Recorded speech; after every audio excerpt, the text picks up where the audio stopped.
ፓስተርዬ እሺ ቴንክ ዩ ኤርሚ የጌታ ይባርክ። እኔ ምልህ ዛሬው በጣም ቦሊስቲክ ነውና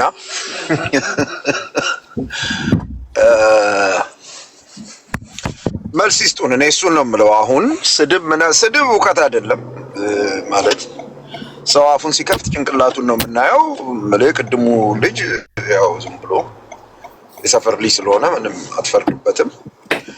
ግን አዋቂዎች ካላችሁ ማለት የቤተ እምነቲቱን እንትን እናረጋለን፣ እንጠብቃለን፣ እንከላከላለን። የጥንት የጠዋት ናት፣ እናንተ መጤዎች ናችሁ፣ አንዴ ግብረ ሰዶማዊ ናችሁ፣ ማአት ጉድ ነው የምትሉን እንግዲህ። እና ማስረጃ ስንጠይቅ የለም፣ ተሳድቦ መውጣት ነው ማስረጃው። ቪዲዮ አለኝ ይላል፣ አውጣ ሲባል ተሳድቦ ይወርዳል። ቪዲዮ እሱ ነው። ይሄው እንግዲህ በመጽሐፍ የቀረበ ማስረጃ አለ። እኔ በጣም እኔ መቼም ሼም የሚሆነው ምንድነው ይሄ አሁን ያቀረብከውን ማስረጃ ሰደበን የሚሉ ከሆነ የቅድሙ ልጅ ምን አረገን ብለን እንድንቀበል ይንገሩን። እሱንም አንድ ላይ ይሄ ስድብ ከሆነባቸው ኦርቶዶክስ ነው የምትሳደቡት ወንጌል የላችሁም ወይ ይሉናል። ወንጌል እኮ ጨለማውን መግለጥ ነው። ጨለማውን መግለጥ ነው። እውነቱን ማሳየት ነው። ጨለማ ደግሞ የሚገለጠው በብርሃን ነው። ብርሃኑ ክርስቶስ ነው። ስለዚህ ይሄ አሁን የተገለጠውን ጨለማ የገለጠው የእግዚአብሔር ልጅ ኢየሱስ ነው፣ ብርሃን የሆነው። ይሄ ሁሉ ኮተት አያድንም ነው መልእክታችን። ይሄ ሁሉ ኮተት አያድንም። ለመዳን ኢየሱስ ክርስቶስ የእግዚአብሔር ልጅ ብቻውን በቂ ነው። በቃ መጽሐፍ ቅዱስ የሚለው ይሄንን፣ ሐዋርያቱም ያሉን ይሄንን ነው። እና ተጨማሪ ነገር እኔ ብዙ አልናገርም፣ ግን ካሉ እንደው ብራቃቸውን ዋጥ ያደረጉ ማስረጃ ሊያቀርቡ የሚችሉ ሰዎች ካሉ ይንገሩን፣ ይምጡና የትኛው ነው ልክ የሚለውን ይንገሩን ለማለት ነው። አንተ እግዚአብሔር ይባርክ፣ ኤርምዬ ጌታ ይባርክ፣ በርታ፣ ጌታ ካንተ ጋር። አሜን። ቴንክ ዩ ፓስተር፣ ጸጋ ይብዛልህ። አይመጡም ምን ቦታቸው ይመጣሉ? እዛ የማያውቀን ህዝብ ነው እንጂ የሚናገሩት አይመጡም እንጂ እዚህ ጋር 400 ሰው ከበስተኋላ ስንት ሺህ ሰው ተሰብስቦ ሌሊት እንቅልፍ አልወስድ ብሎ ያለ ሁሉ እኮ ተደብቆ ነው የሚሰማው። ቢሃይንድ ባይሆነው ማለት ነው። ግን አይገቡም። ምን ሊያደርጉት ይገባሉ? የትኛውን ከምን ሊያደርጉት ይገባሉ? ይሄ ስህተት ነው እንዳይሉ በቤተክርስቲያን የተጻፈ መጽሐፍ ነው። ካሉ ግን መምጣት ይችላሉ። እንደው ካለ እሺ። ሰላም ነው፣ እግዚአብሔር ይመስገን። ወንድምነት ብርኬ አለ? ውሃ ልጠጣ። ወንድምነት አለ? ኧረ ብርኬ አይሰማም እንዴ? ይሰማል ወንድማችን። እንኳን እሺ። ዳኒ ያለህ? ኦኬ። ፓስተር ትችላለህ? አንዴ ውሃ ልጠጣ። መቀበል ትችላለህ? እየነዳው ነው፣ ላወራው እችላለሁ። ጥያቄያችን ግልጽ እኮ ነው። ምንም እሺ። ማስረጃ ያለው ሰው ልክ እንዳንተ በማስረጃ ዲስፕሩቭ ያርግ የቀረበውን ማስረጃ፣ ሌላ ነገር የለውም። እሺ። ማንን ነው የማዋራው? እኔው ነኝ። እሺ ወዳጄ፣ ማልበል ወዳጄ፣ እየነዳው ስለሆነ ስምህን ለማንበብ ስለሚያስችል ካራማራ። እሺ ካራማራ ወዳጄ፣ ሰላም ነው? እግዚአብሔር ይመስገን። ጎሽ፣ እንትኑን ያቀረባቸውን ማስረጃዎች አይተሃቸዋል? ድገምልኝ እስቲ አንዴ፣ ማስረጃዎችን አንዴ ድገምልኝ። ኤርሚ ሲያስረዳ አልነበርክም? አልነበርኩም። ታዲያ ምን ይዘገባ? ተጋብዤ ነው የመጣሁት። ጥያቄ አለን ብለው እሺ፣ ችግር የለም እነግርሃለሁ። ጥያቄ እንደዚህ አጭር አድርግለት። አክሱም ያለው ማን የጋበዘ? አክሱም ምን አልከኝ? ካራመራ ማን የጋበዘህ ነው ያልኩህ። ቆይ ኤርሚ፣ ማን የጋበዘ? እዚህ ቤት ያሉ ሰው። ካራመራ ይሰማል እንዴ? እዚህ ቤት ያለ ሰው ማን ነው የጋበዘ? ብሩክ ነው የጋበዘ? ዳኒ ነው የጋበዘ? ማን የጋበዘ? ኤርሚን የጋበዘ? ካልወጣሁ ማየት አልችልም። አስሙን ኧረ ራሱ ነው ልኮ ያስገባሁት ማለት ያስገቡት ይመስለኛል። እሺ አውርደው። ስትናገርም አልሰማም። በባዶ ሜዳ ለጭቅጭቅ ነው የመጣው። ምን ለመፍጠር እንደሆነ አልገባኝም። እንጠይቀው፣ ግድ የለም እንጠይቀው። እሺ አክሱም ጽዮን አለ ተብሎ የሚባለው ታቦት አለ አይደለ? ካራማራ።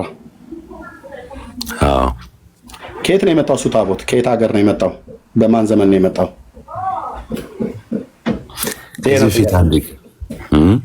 ይሄ ነው ጥያቄያችን። ከየት ነው የመጣው? ከሀገሩ ከየት ነው የመጣው? ከእስራኤል። ከእስራኤል። ቴንክ ዩ። መቼ ነው የመጣው?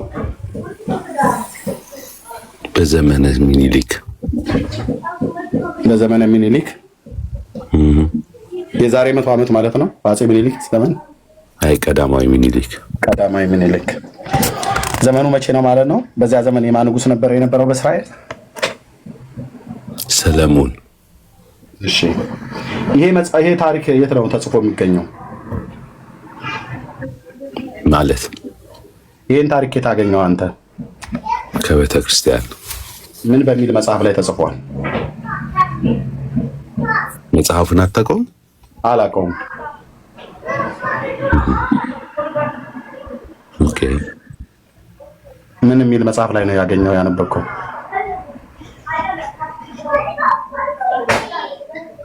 ኦኬ።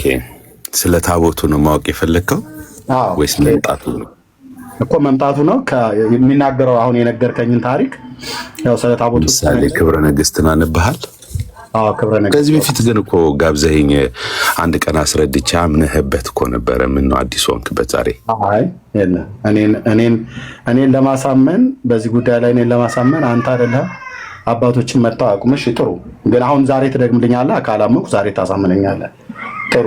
ቤተክርስቲያን ከዚህ ውጪ ታቦቱ ከሌላ ሀገር መጣ ብላ የምትለው የላትም? የላትም። እሺ ቴንኪው። ከግብፅ ሀገር የመጣ ታቦት የለም? ሁለት ታቦት የለም እኮ አንድ ታቦት ነው ያለው። ከግብፅ ከእስራኤል የመጣው። ከእስራኤል የመጣው የት ነው ያለው? አክሱም ማለት? አዎ። እሺ እኔ ግን ላስታውስ መጀመሪያና ላስታውስ ከዚህ በፊት ጠይቀኸኝ የጳጳሱ የፓትርያርኩን ሁሉ አሰምተኸኝ አዎ ብዬ ነግሬህ እኮ አስተምሬህ አምነህ ከዚህ በኋላ ሁለተኛ አልጠይቅም ብለህ ነበር። ክጄ ይሆናል እንግዲህ ይህ እንደዛ ብሎ ለማለት እንኳን አንተ እኮ አይደለሁም እንኳን አንተ አይ ከካድክ ታዲያ ምን አሁን መድከም አይሆንም። ምን እኮ ሌላ ጥያቄ አለ። እንኳን አንተ አይደለህም አባቶች እንኳን ይሄን ላስታውስህ እኮ አልኩህ። አሁን እንዴት መሰለህ ምን አልክ መሰለህ? ቆይ ውሸት ስላው ውሸት አይደለም። ቆይ ላስረዳ። ሮብዓም የሚባልና ሮብዓምና ኢዮርብዓምን እንኳን ለይተህ ማታቅ ብዬ አላልከኝ አላልክም። ኦኬ አድመጠኝ። እሺ ሮብዓም መች አልክ? ሮብዓምና ሮብዓም ሁለቱም ይለያያሉ አልኩህ። እኔ ነኝ አልኩህ ወይስ አንተ? እኔ ነኝ አልኩህ። እኔ ነኝ አልኩህ። ኢዮርብዓም ማለት ነው። አሁን የኛው ሮብዓም ነው የሚባለው ሰለሞን ልጅ ነው። ኧረ ቆይ እባክህ እየተደማመጠ በፊትም እንደዛ ነበረ ስትጮህ የተናደድከው እና ለምን እንደምትናደድ ግድ የለም። እኔ ያልተናደድኩም። ተረጋግተህ አውራ። ተረጋግቼ እኮ አሁን ሁለት ሮብዓም አልኩህ እኮ አልተረጋጋም። እኔ ስጠይቅህ አልተረጋጋም። ሮብዓም ማለት ነው። ለምንድን ነው የተናደድከው? ኧረ እኔ አልተናደድኩም። ታዲያ ሮብዓምና ሮብዓም ሁለቱም ይለያያሉ አልኩህ። ሮብዓ አይደለም ሲጀምር አማርኛ ተማረ። ሮብዓ ሳይሆን ኢዮርብዓምና ሮብዓም ነው የሚባለው። ሮብዓ አትበል። ሮብዓና ሮብዓ አይባልም። ኢዮርብዓም እና ሮብዓም ነው የሚባለው። አየ ለውይይት አትበቃም ማለት ነው። በጣም ነው የጠየቅኩህ። ኢዮርብዓም ማለት ነው። ለምንድን ነው የምትናደደው? ይናደድልኛል ብለህ ከሆነ በጣም ተታላል። ወደፊት የለም። እኔ እኮ ነገርኩህ ከዚህ በፊት ተወያይተን አልኩህ። ይሄ ተወያይተን ችግር የለውም። ልብ በለው እንደማለት ቆይ አሁን ሮብዓም የሚባለው መጽሐፍ ቅዱስ ኬት ቆይ ሮብዓ ከዘመኑ ምን አልከኝ መሰለህ? ሰለሞን በነበረበት የተምታታውን ቆይ አድምጠኝ። እኔ ጠየቅኩህ ስለ ታቦት ነው። አዎ ግን ሳስረዳ የዛኔ ምልክትን እኩል አታውራ ወንድም አለ እንጂ ቆይ ያስረዳኸውን ልንገርህ እንጂ ላስታውስህ። ኧረ ግድ የለም እኩል እኔን አይደለም ሮብዓና ሮብዓን ገና ያለየ ሰውዬ ኢዮርብዓም በል እስኪ። እኔ እኮ መጽሐፍ አውጥቼ እኮ ነው ያሳየው። ኢዮርብዓም እና ሮብዓም ብሎ የሚለው መጽሐፍ አውጥቼ ክብረ ነገሥት ላይ ያሳየው እኮ። እኔ ነኝ ያሳየው። አባቶችህ እንኳን ኢዮርብዓምና ሮብዓም። ኧረ እኔ ነኝ ያሳየው። ኧረ ተው አይካድም በዚህ ዕድሜ።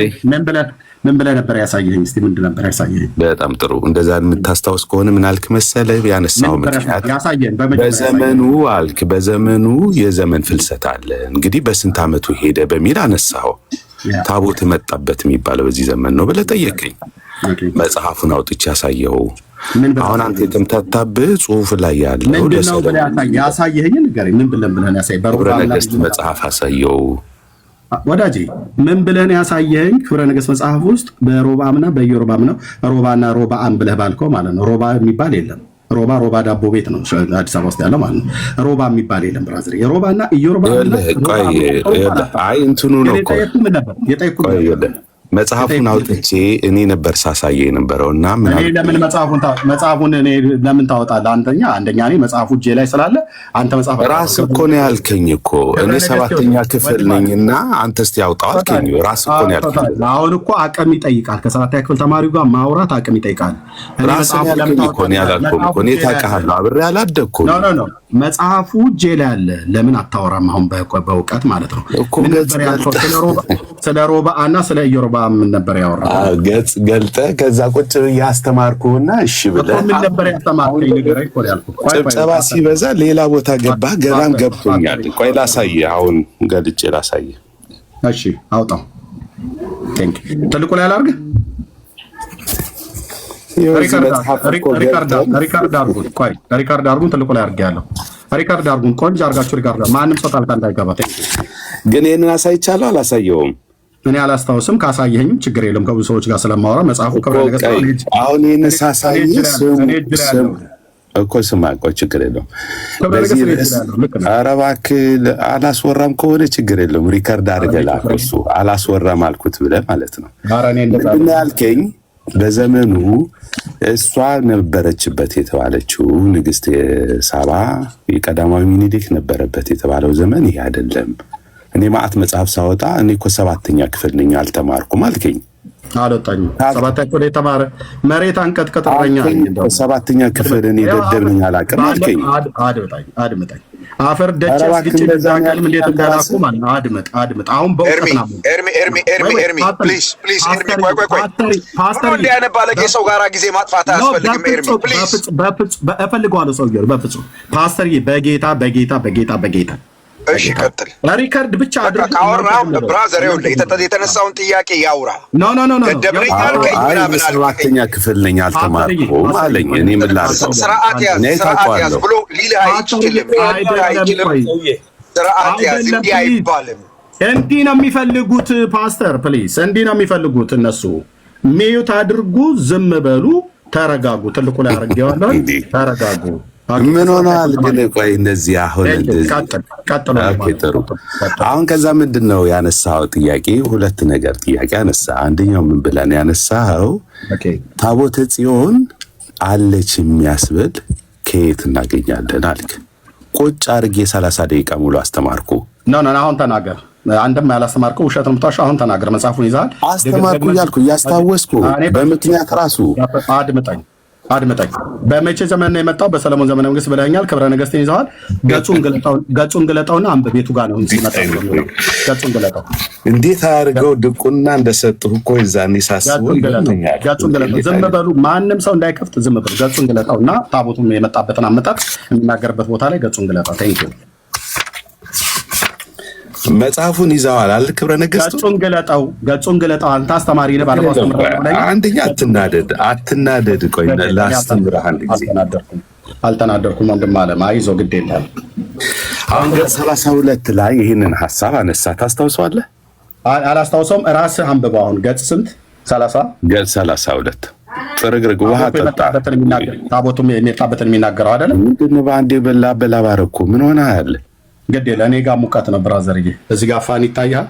ምንም ማሳበብ ያታበ ገና ሳልጀምር ላበላክ ያለንበት ሀገር በጋ ነው ይታያል ፋን። አዎ አትጫጫ ና አውራ ቀጥታ ዲታ አይነት ነገር 7ኛ ክፍል ነኝ።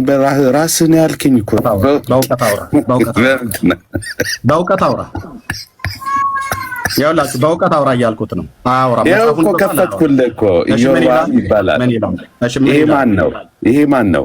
ኢዮርብዓም ገጽ 32 ያለው ማን ነው? ስለ ታቦቱ መምጣት እኮ ነው እያወራ ያለው። ኢዮርብዓም ስለ ታቦቱ እኮ ነው እሱ እኮ ነው ስለ ታቦቱ። ኢዮርብዓም ነው የጠየቀኝ ጥያቄ። ኢዮርብዓም ገጽ 32 ክፈት፣ ገጽ 32 ክፈት። መጽሐፉን ያዝከው። ኦኬ ጥያቄህን ጠይቅ። ጥያቄ ጠይቀሃለሁ። አንተ አቅም ብለህ እኮ ነው ልትማር የመጣኸው። ዝም ብለህ ስማ። ጥያቄ ጠይቀኝ እኮ መስሎኝ። ለምን ክፈት አልከኝ ታዲያ? ገጽ 32 ጠየቅኩህና የጠየቅኩህ ነገር እኮ የለም። አንተ ራስህ ነው ምን ባላል ነው። ያው ገጽ 32 ከፈትኩኝ። ምንድን ነው የፈለግኸው? ቁጥር 5። እሺ ቁጥር 5 ያው ማን ነው ይሄ? ኢዮርብዓም የናባጥ ማን ነው? የናባጥ ልጅ። መልሴን ስማ። የናባጥ ልጅ ነው ይላል። የናባጥ ልጅ ኢዮርብዓም ነው። አባቱን ከጠይቀኝ ማን ነው ብለህ ካልከኝ አባቱ ናባጥ ይባላል። ከነገደ ኤፍሬም የሆነ በእስራኤል ላይ ሰሜኑ ክፍል 10ሩን ነገድን እግዚአብሔር በነቢዩ በአኪያ እጅ በዛ በአንደኛ ነገሥት መጽሐፍ ምዕራፍ 14 ላይ ትንቢት ተናግሮላት የሰለሞን ባሪያ የነበረ ነው። እሱ ጋር ይሰራ የነበረ በኋላ ግን ሰለሞን ላይ አምጾበት ወደ ግብፅ ንጉሥ ሸሽቶ ሺሻቅ ማለት ነው እንኳን መጣህ እና የናባጥ ልጅ ኢዮርብዓም የሰለሞን የቅርብ ባሪያ ነበር። ያው ገጽ 2 ያለውስ እንዴት አይነት ነገር ነው? ዘንድሮ ታሳብደን። ሁለተኛ ላይ አንብ ሁለተኛ ደግሞ ሁለተኛ አንብ። ቆይ አሁን እዚህ እኮ ነው ጨረስነው እኮ ታቦት አገኘ። ቁጥር 2 ነው ያልከው? ምን ይላል ቁጥር 2? አዎ ቁጥር 2 ቀደም ቁጥር 5 የመለስኩልህ የተሳሳተ ነው ወይስ የተሳሳተ አይደለም? ቆይ ችግር የለም። አሁን ይሄኛውና ያኛውን ጥያቄ ጠይቀኛል አይደል? መልሼልሃለሁ። የናባጥ ልጅ ኢዮርብዓም ገና ነው። ቆይ መጀመሪያ ያዛችሁ ባለቤቶቹ ሁሉ እንዳደገ ሁሉ እነግርሃለሁ። ጌታ ምስክሬ። ግን መልሼልሃለሁ። የመለስኩ ቁጥር 5 የተሳሳተ ነው ወይስ ያልተሳሳተ ነው? አይደለም ተሳስቷል። ተሳስቻለሁ። አዎ ተሳስቷል።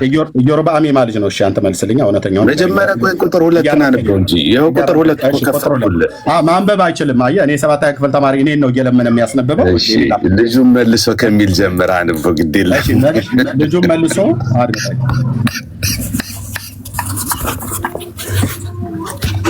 ኦኬ እንደዚህ ነው። አያችሁ እንደዚህ ነው። ጨርስ። እሺ አያነብም አልከኝ እኮ። እንደዚህ ነው። 7ኛ ክፍል ቁጭ ብዬ ልሰማ እኮ ነው። እንደዚህ ነው። የ7ኛ ክፍል ተማሪ እንደዚህ ነው። ዓለም አደባባይ ላይ አረፋ የሚያስደርግ። እሺ ችግር የለም። 7ኛ ክፍል ቁጥር 2 7 ቦታ ቆራርጬ እልክሃለሁ። ልብ በል በእውቀት። እሺ ቁጥር 2 ልጁን መልሶ ሳታዘገኘኝ ወደ እናቴ እሄድ ዘንድ እንጂ እኔ እዚህ እቀመጥ ዘንድ አይቻለኝም። ለአንተማ ከሕግ ሚስትህ የተወለደ ከኔ የሚሻል ልጅ ኢዮርብዓም አለ። እኔም ማን ነው ይሄ? እናት ግን የአንተ ሕግ ሚስት አይደለች ማለት ማን ነው ይሄ? ማን ነው ይሄ? ግልጽ አድርገው። ማንኛው ይሄ ከሚስት የተወለደ ከኔ የሚሻል ልጅ ኢዮርብዓም አለ ያለው ማን ነው? ውሸት ነው። ሰለሞን ኢዮርብዓም የሚባል ልጅ የለውም። ልብ በሉ። እኔ እኮ ካለኝ አንተ እኮ ሰው ሊያምን እኮ እንዴት ቁጭ ብሎ እንደሚሰማህ እኮ ነው። ገና እኮ ይሄን ሳቅ አሁን ወደ ኬታ መጣኸው። አሁን ኬታ መጣኸው። እሺ ሚዩት አድርግ። ኦኬ የ7ኛ ክፍል ዘንድሮ እንማር። ሚዩት አድርግ። ስርዓት ይዛውራ። ሚዩት አድርግ። ኦኬ ስርዓት ይዛውራ። ከዛ ደግሞ ታወራለህ። ጠይቀኝ አይደል? እዚህ ክፍል ላይ ልብ በሉ። ይሄን ክፍል የጻፈ ሰውዬ ልብ በሉ። የሰለሞን ልጅ ኢዮርብዓም የሚባል ልጅ የለውም። የሰለሞን ልጅ ሮብዓም ነው ልጁ። ኢዮርብዓምማ የናባጥ ልጅ ነው። ኦኬ መጽሐፍ መረጃ ላምጣ እኔ። ኦኬ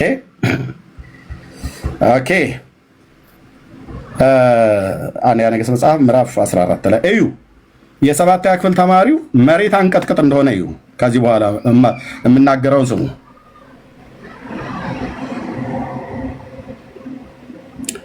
ኦኬ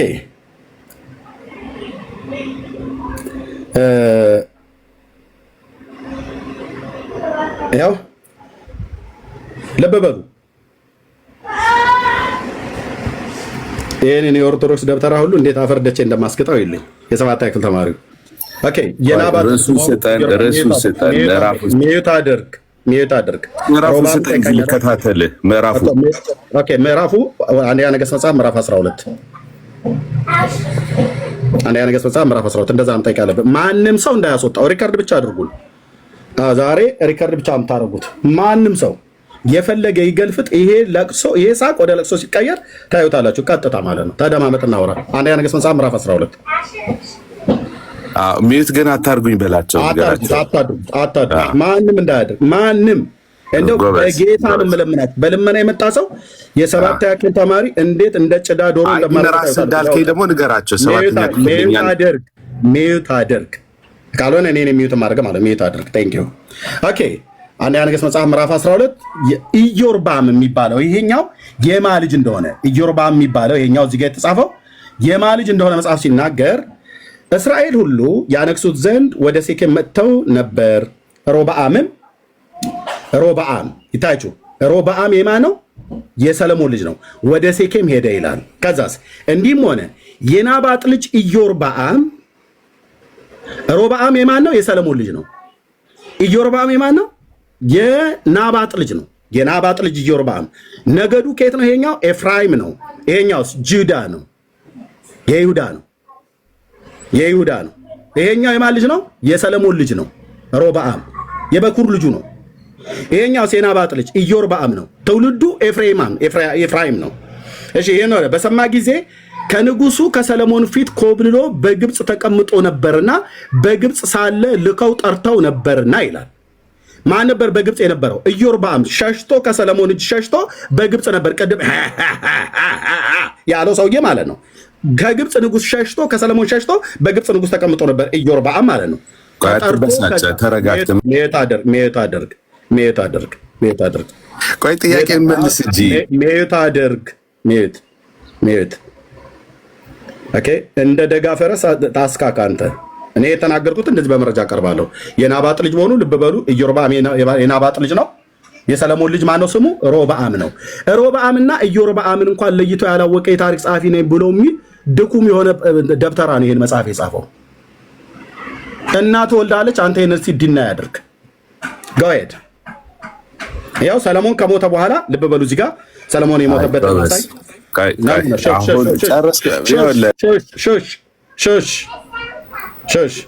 ሰለሞን ሞተ። ምንድነው ታዲያ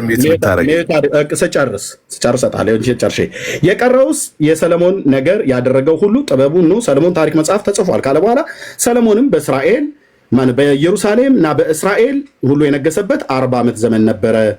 ሰለሞንም ከአባቶቹ ጋር አንቀላፋ፣ በአባቶቹም በዳዊት መቃብር ተቀበረ። ልጁም ሮብዓም በፈንታው ነገሰ ይላል። እዚህ ጋር ግን ምን ብሎ ነው ያለው? ኢዮርባም ነው ብሎ ያሉት። አያው ትጠላለህ መረጃ እኔ ጋር አንተን አይደለም ዘርን ይሉ ጳጳሳቱን በጥብጬ ብሉይ ኪዳን አስተምራቸዋለሁ። ቅዱስ እግዚአብሔር ምስክሬ። ኦኬ አልካደ ኦኬ። ልጁ ሰለሞን ልጁ ፍቅራን ስጨርስ ንገረኝ። እሰጣለሁ ያስቀመጥኩት ሰጠ ነው። ያው ሰለሞን ልጁ ማን ነው? ሮብዓም። ኦኬ ምዕራፍ 11 ቁጥር 43 ላይ የመጨረሻው ልጁ ሮብዓም በፈንታው ነገሰ። በሰለሞን ፈንታ ማለት ነው። ሰለሞን ከአባቶች ጋር ተቀበረ፣ በፈንታው ነገሰ። ሲነግስ ምዕራፍ 12 ቁጥር 1 ምዕራፍ 11 ቁጥር 41 ጨርሶ ምዕራፍ 12 ቁጥር 1 እስራኤል ሁሉ ያነግሱት ዘንድ ወደ ሴኬም መጥተው ነበርና ማንን ሊያነግሱ? የሰለሞንን ልጅ ሮብዓምን፣ ኖት ኢዮርባም፣ ሮብዓምን። ከዛ ሮብዓም ወደ ሴኬም ሄደ ይላል። እዛ ሊያነግሱት የሰለሞን ልጅ ሮብዓም የትክክለኛው ልጁ ነው። ከዛስ እንዲህም ሆነ ይላል በዚያኑ ጊዜ የናባጥ ልጅ ኢዮርባም ይሄኛው ትውልዱ ከኤፍራይም ነው። ወንድሞች ናቶቼ የሰለሞን ባሪያ የነበረ ነው። ፈርተሃል ማለት ነው። በቃ ፈርተሃል ማለት ነው። ሜት አድርግ ፈርተሃል ማለት ነው። ሜት አድርግ ጨርሼ ልሰጥ ነው። ይሄንን አንብቤ ከዛ ሰጣለሁ።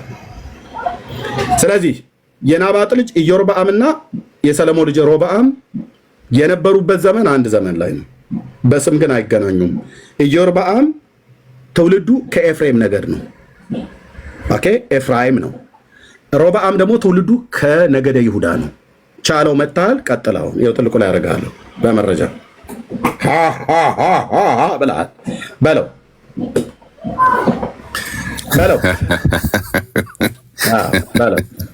እንደዚህ ነው። ማንተ ከፈከ ሰባት ጥሩ ነው። አሁን አረፍክ። በቃ ሚውት ታረጋለህ። በለው አሁን ምንድነው?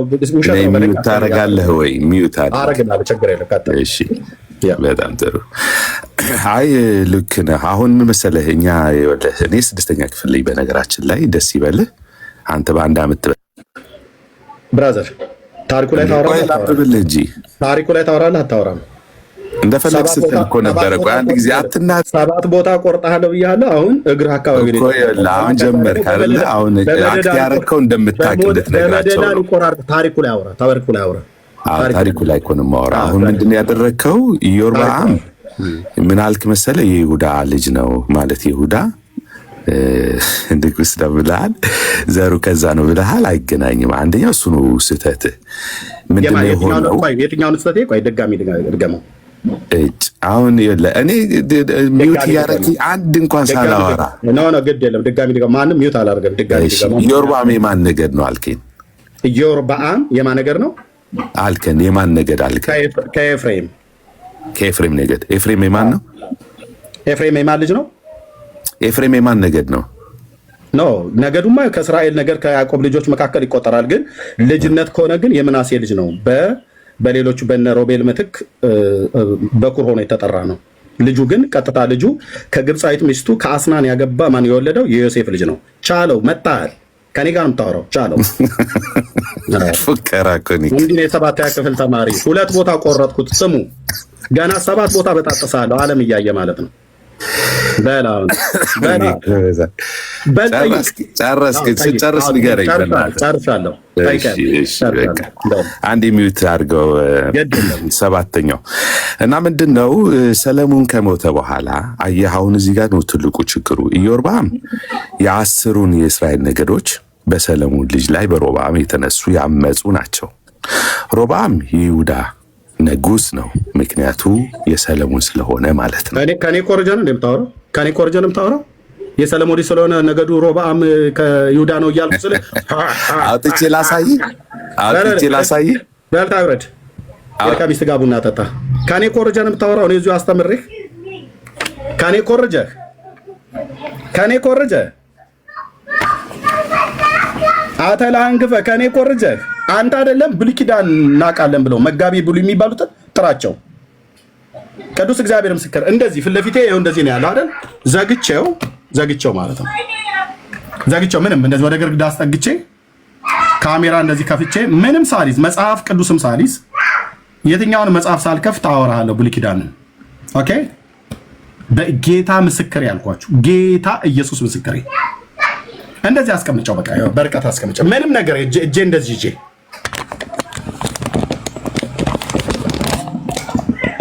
ያለ እጄ እንደዚህ ይዤ ይኸው እንደዚህ ብዬ ማለት ነው። ወደዚህም ሳልዞር እንደዚህም ሳላቀረቅር እንደዚህ ብዬ ነው የማወራ ብሉይ ኪዳንን እንደዚህ ምንም ሳሊዝ ማለት ነው። መቃብርህ ሆኖ ሮብዓምና ኢዮርብዓምን ልዩነቱን እኔ ነግሬህ ስትል አልነበር እንዴ? አታውቀውም ማለት ይሄን መጽሐፍ የጻፉልህ የናባጥን ልጅ ኢዮርብዓምንና ሮብዓምን እንኳን የሰለሞን ልጅ ለይተው የማያውቁ ሰዎች ናቸው የጻፉት። ታቦቱ ጋማ ብትመጣ ተራ ታሪክ እንደሆነ አሳየ ነበር። ግን ያው የ7ኛ ክፍል ተማሪው የስላሴ ባሪያ እንዲህ ነው። ኦኬ ሁለተኛ እንዳይለመድ። እሺ ሁለተኛ እንዳይለመድ። እኔ አንዳችሁም ግቡ ነው ያልኩት። ከጴንጤ አይደለም ማለት ከኦርቶዶክስ አይደለም፣ ከጴንጤ ካለ ብሉይ ኪዳን ላይ ለማውራት አቅም አለ ብለህ ካልኩ ዌልካም ብራዘር ዌልካም። በቃ የትምህርት ደረጃ ይነግራል 7ኛ ክፍልኛው እና ታዲያ መተህ አታሸንፈውም እንዴ? መተህ ተናገር ብራዘር፣ መተህ ተናገር። ገብቶ ማውራት ነው። አዎ መተህ ተናገር። ብሉይ ኪዳን ላይ መተህ ተናገር። አጭርና ግልጽ። ኦኬ እኔ እዚህ ነገዳቸውን ሁሉ ጭምር ነግሬ ኢዮርብዓም ከነገደ ኤፍራይም ነው፣ ሮብዓም ግን ከነገደ ይሁዳ ነው ብዬ የሰለሞን ልጅ ሮብዓም እንጂ የሚባለው ኢዮርብዓም አይባልም ብዬ አባቶች ግን እዚህ በጻፉት ውስጥ የዳዊት ልጅ ማን የሰለሞን ልጅ ማን ነው ብለው ያሉት ኢዮርብዓም። ኢዮርብዓም የሰለሞን ልጅ አይደለም። ኢዮርብዓም የናባጥ ልጅ ነው። የሰለሞን ልጅ ግን ሮብዓም ነው ስሙ። የነገሰው 930 ቅድመ ልደተ ክርስቶስ ላይ ነው። አለቀ። ቴንክ ዩ ቴንክ ዩ። እንደዚህ ነው አየህ፣ ከንፈር አልቦት ነው ያልከው። በቃ አንድ የምትመልሰው የለም። ስለ ታቦቱ ና እናውራ ከፈለግ። ኑ በእውቀት አፋጡኝ። ብሉይ ኪዳን ላይ ማለት ነው። ኑ እኔም ልጠይቃችሁ ብሉይ ኪዳን ላይ እስኪ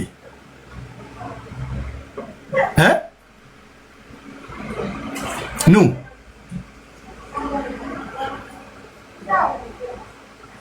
ከታች ሁሉ ሊያመልጥህ ይችላል አልኩ። ስናወራ ከታች ሁሉ ሊያመልጥህ ይችላል። ና አብርሃም፣ እሺ ኑ። አሬ ከየትኛውም ቤተ እምነት ካላችሁ ኑ። እሺ አብርሽ፣ የገባው ሰው ከላይ ማይክ ዘግተን የተቀመጥከው እርምዬ፣ ሰላም ነው? ደህና ነኝ። ከየት ቤተ እምነት ነው? እኔ ኦርቶዶክስ ነኝ አባቴ። እንዴት ነው? ሁሉ ሰላም? ደህና ነን፣ ጌታ ይባረክ። አሜን አሜን አሜን። ዛሬ ወከወዳሻል ስብከሽ በቃ ቀውጠሽዋል ከተማው። አዎ ዛሬ የተናደደርኩ የሚመስለው። ተረጋጋ አባቴ፣ ረጋ ብለሽ። እኔን እያየ ሴት በሴት አንቀጽ ይጠራኛል። ያየህ፣ እኔ ከወንድ ጋር የሚላፋ ሊሆን ይችላል። ጾታ ለይ እንጂ ወንድ ማለት እንዴ! ጾታ ለይ እንጂ። እዚህ የምታየው ወንድ ነው፣ ወንድ ነው። የአንዲት ሴት ባል የሆነ ወንድ ነው። አይታያችሁ? ይሄን እንትን ሉጢ ነገር እንደሚባለው አይነት ነገር እታች ወረድ። ኦኬ፣ ሌላ ያላችሁ ሰዎች ነው ለማውራት አቅም ያለው ሰው ማለት ነው። ይሄን ቅድም የጠየኩትን ታሪክ እውነት ሊያደርግ የሚችል ሰው ካለ ኦኬ፣ ታንክ ዩ። መሬት ነው የሚከዳ ከታች ቆሞ ለማውራት በስርዓት ማለት ነው። ኦኬ፣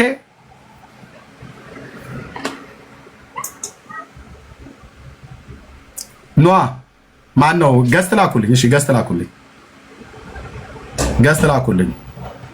ሪካርድ አድርጉ ከዚህ በኋላ። አሁን የሚገቡት በሙሉ አልኩ። ዛሬማ ይሄን ዘንዶ በጣም ነው እግዚአብሔር አምላክ የመታው። አይ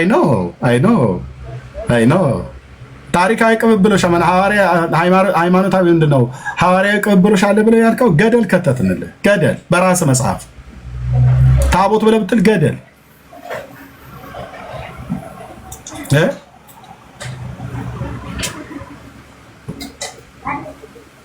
ገደል እኮ አልኩ።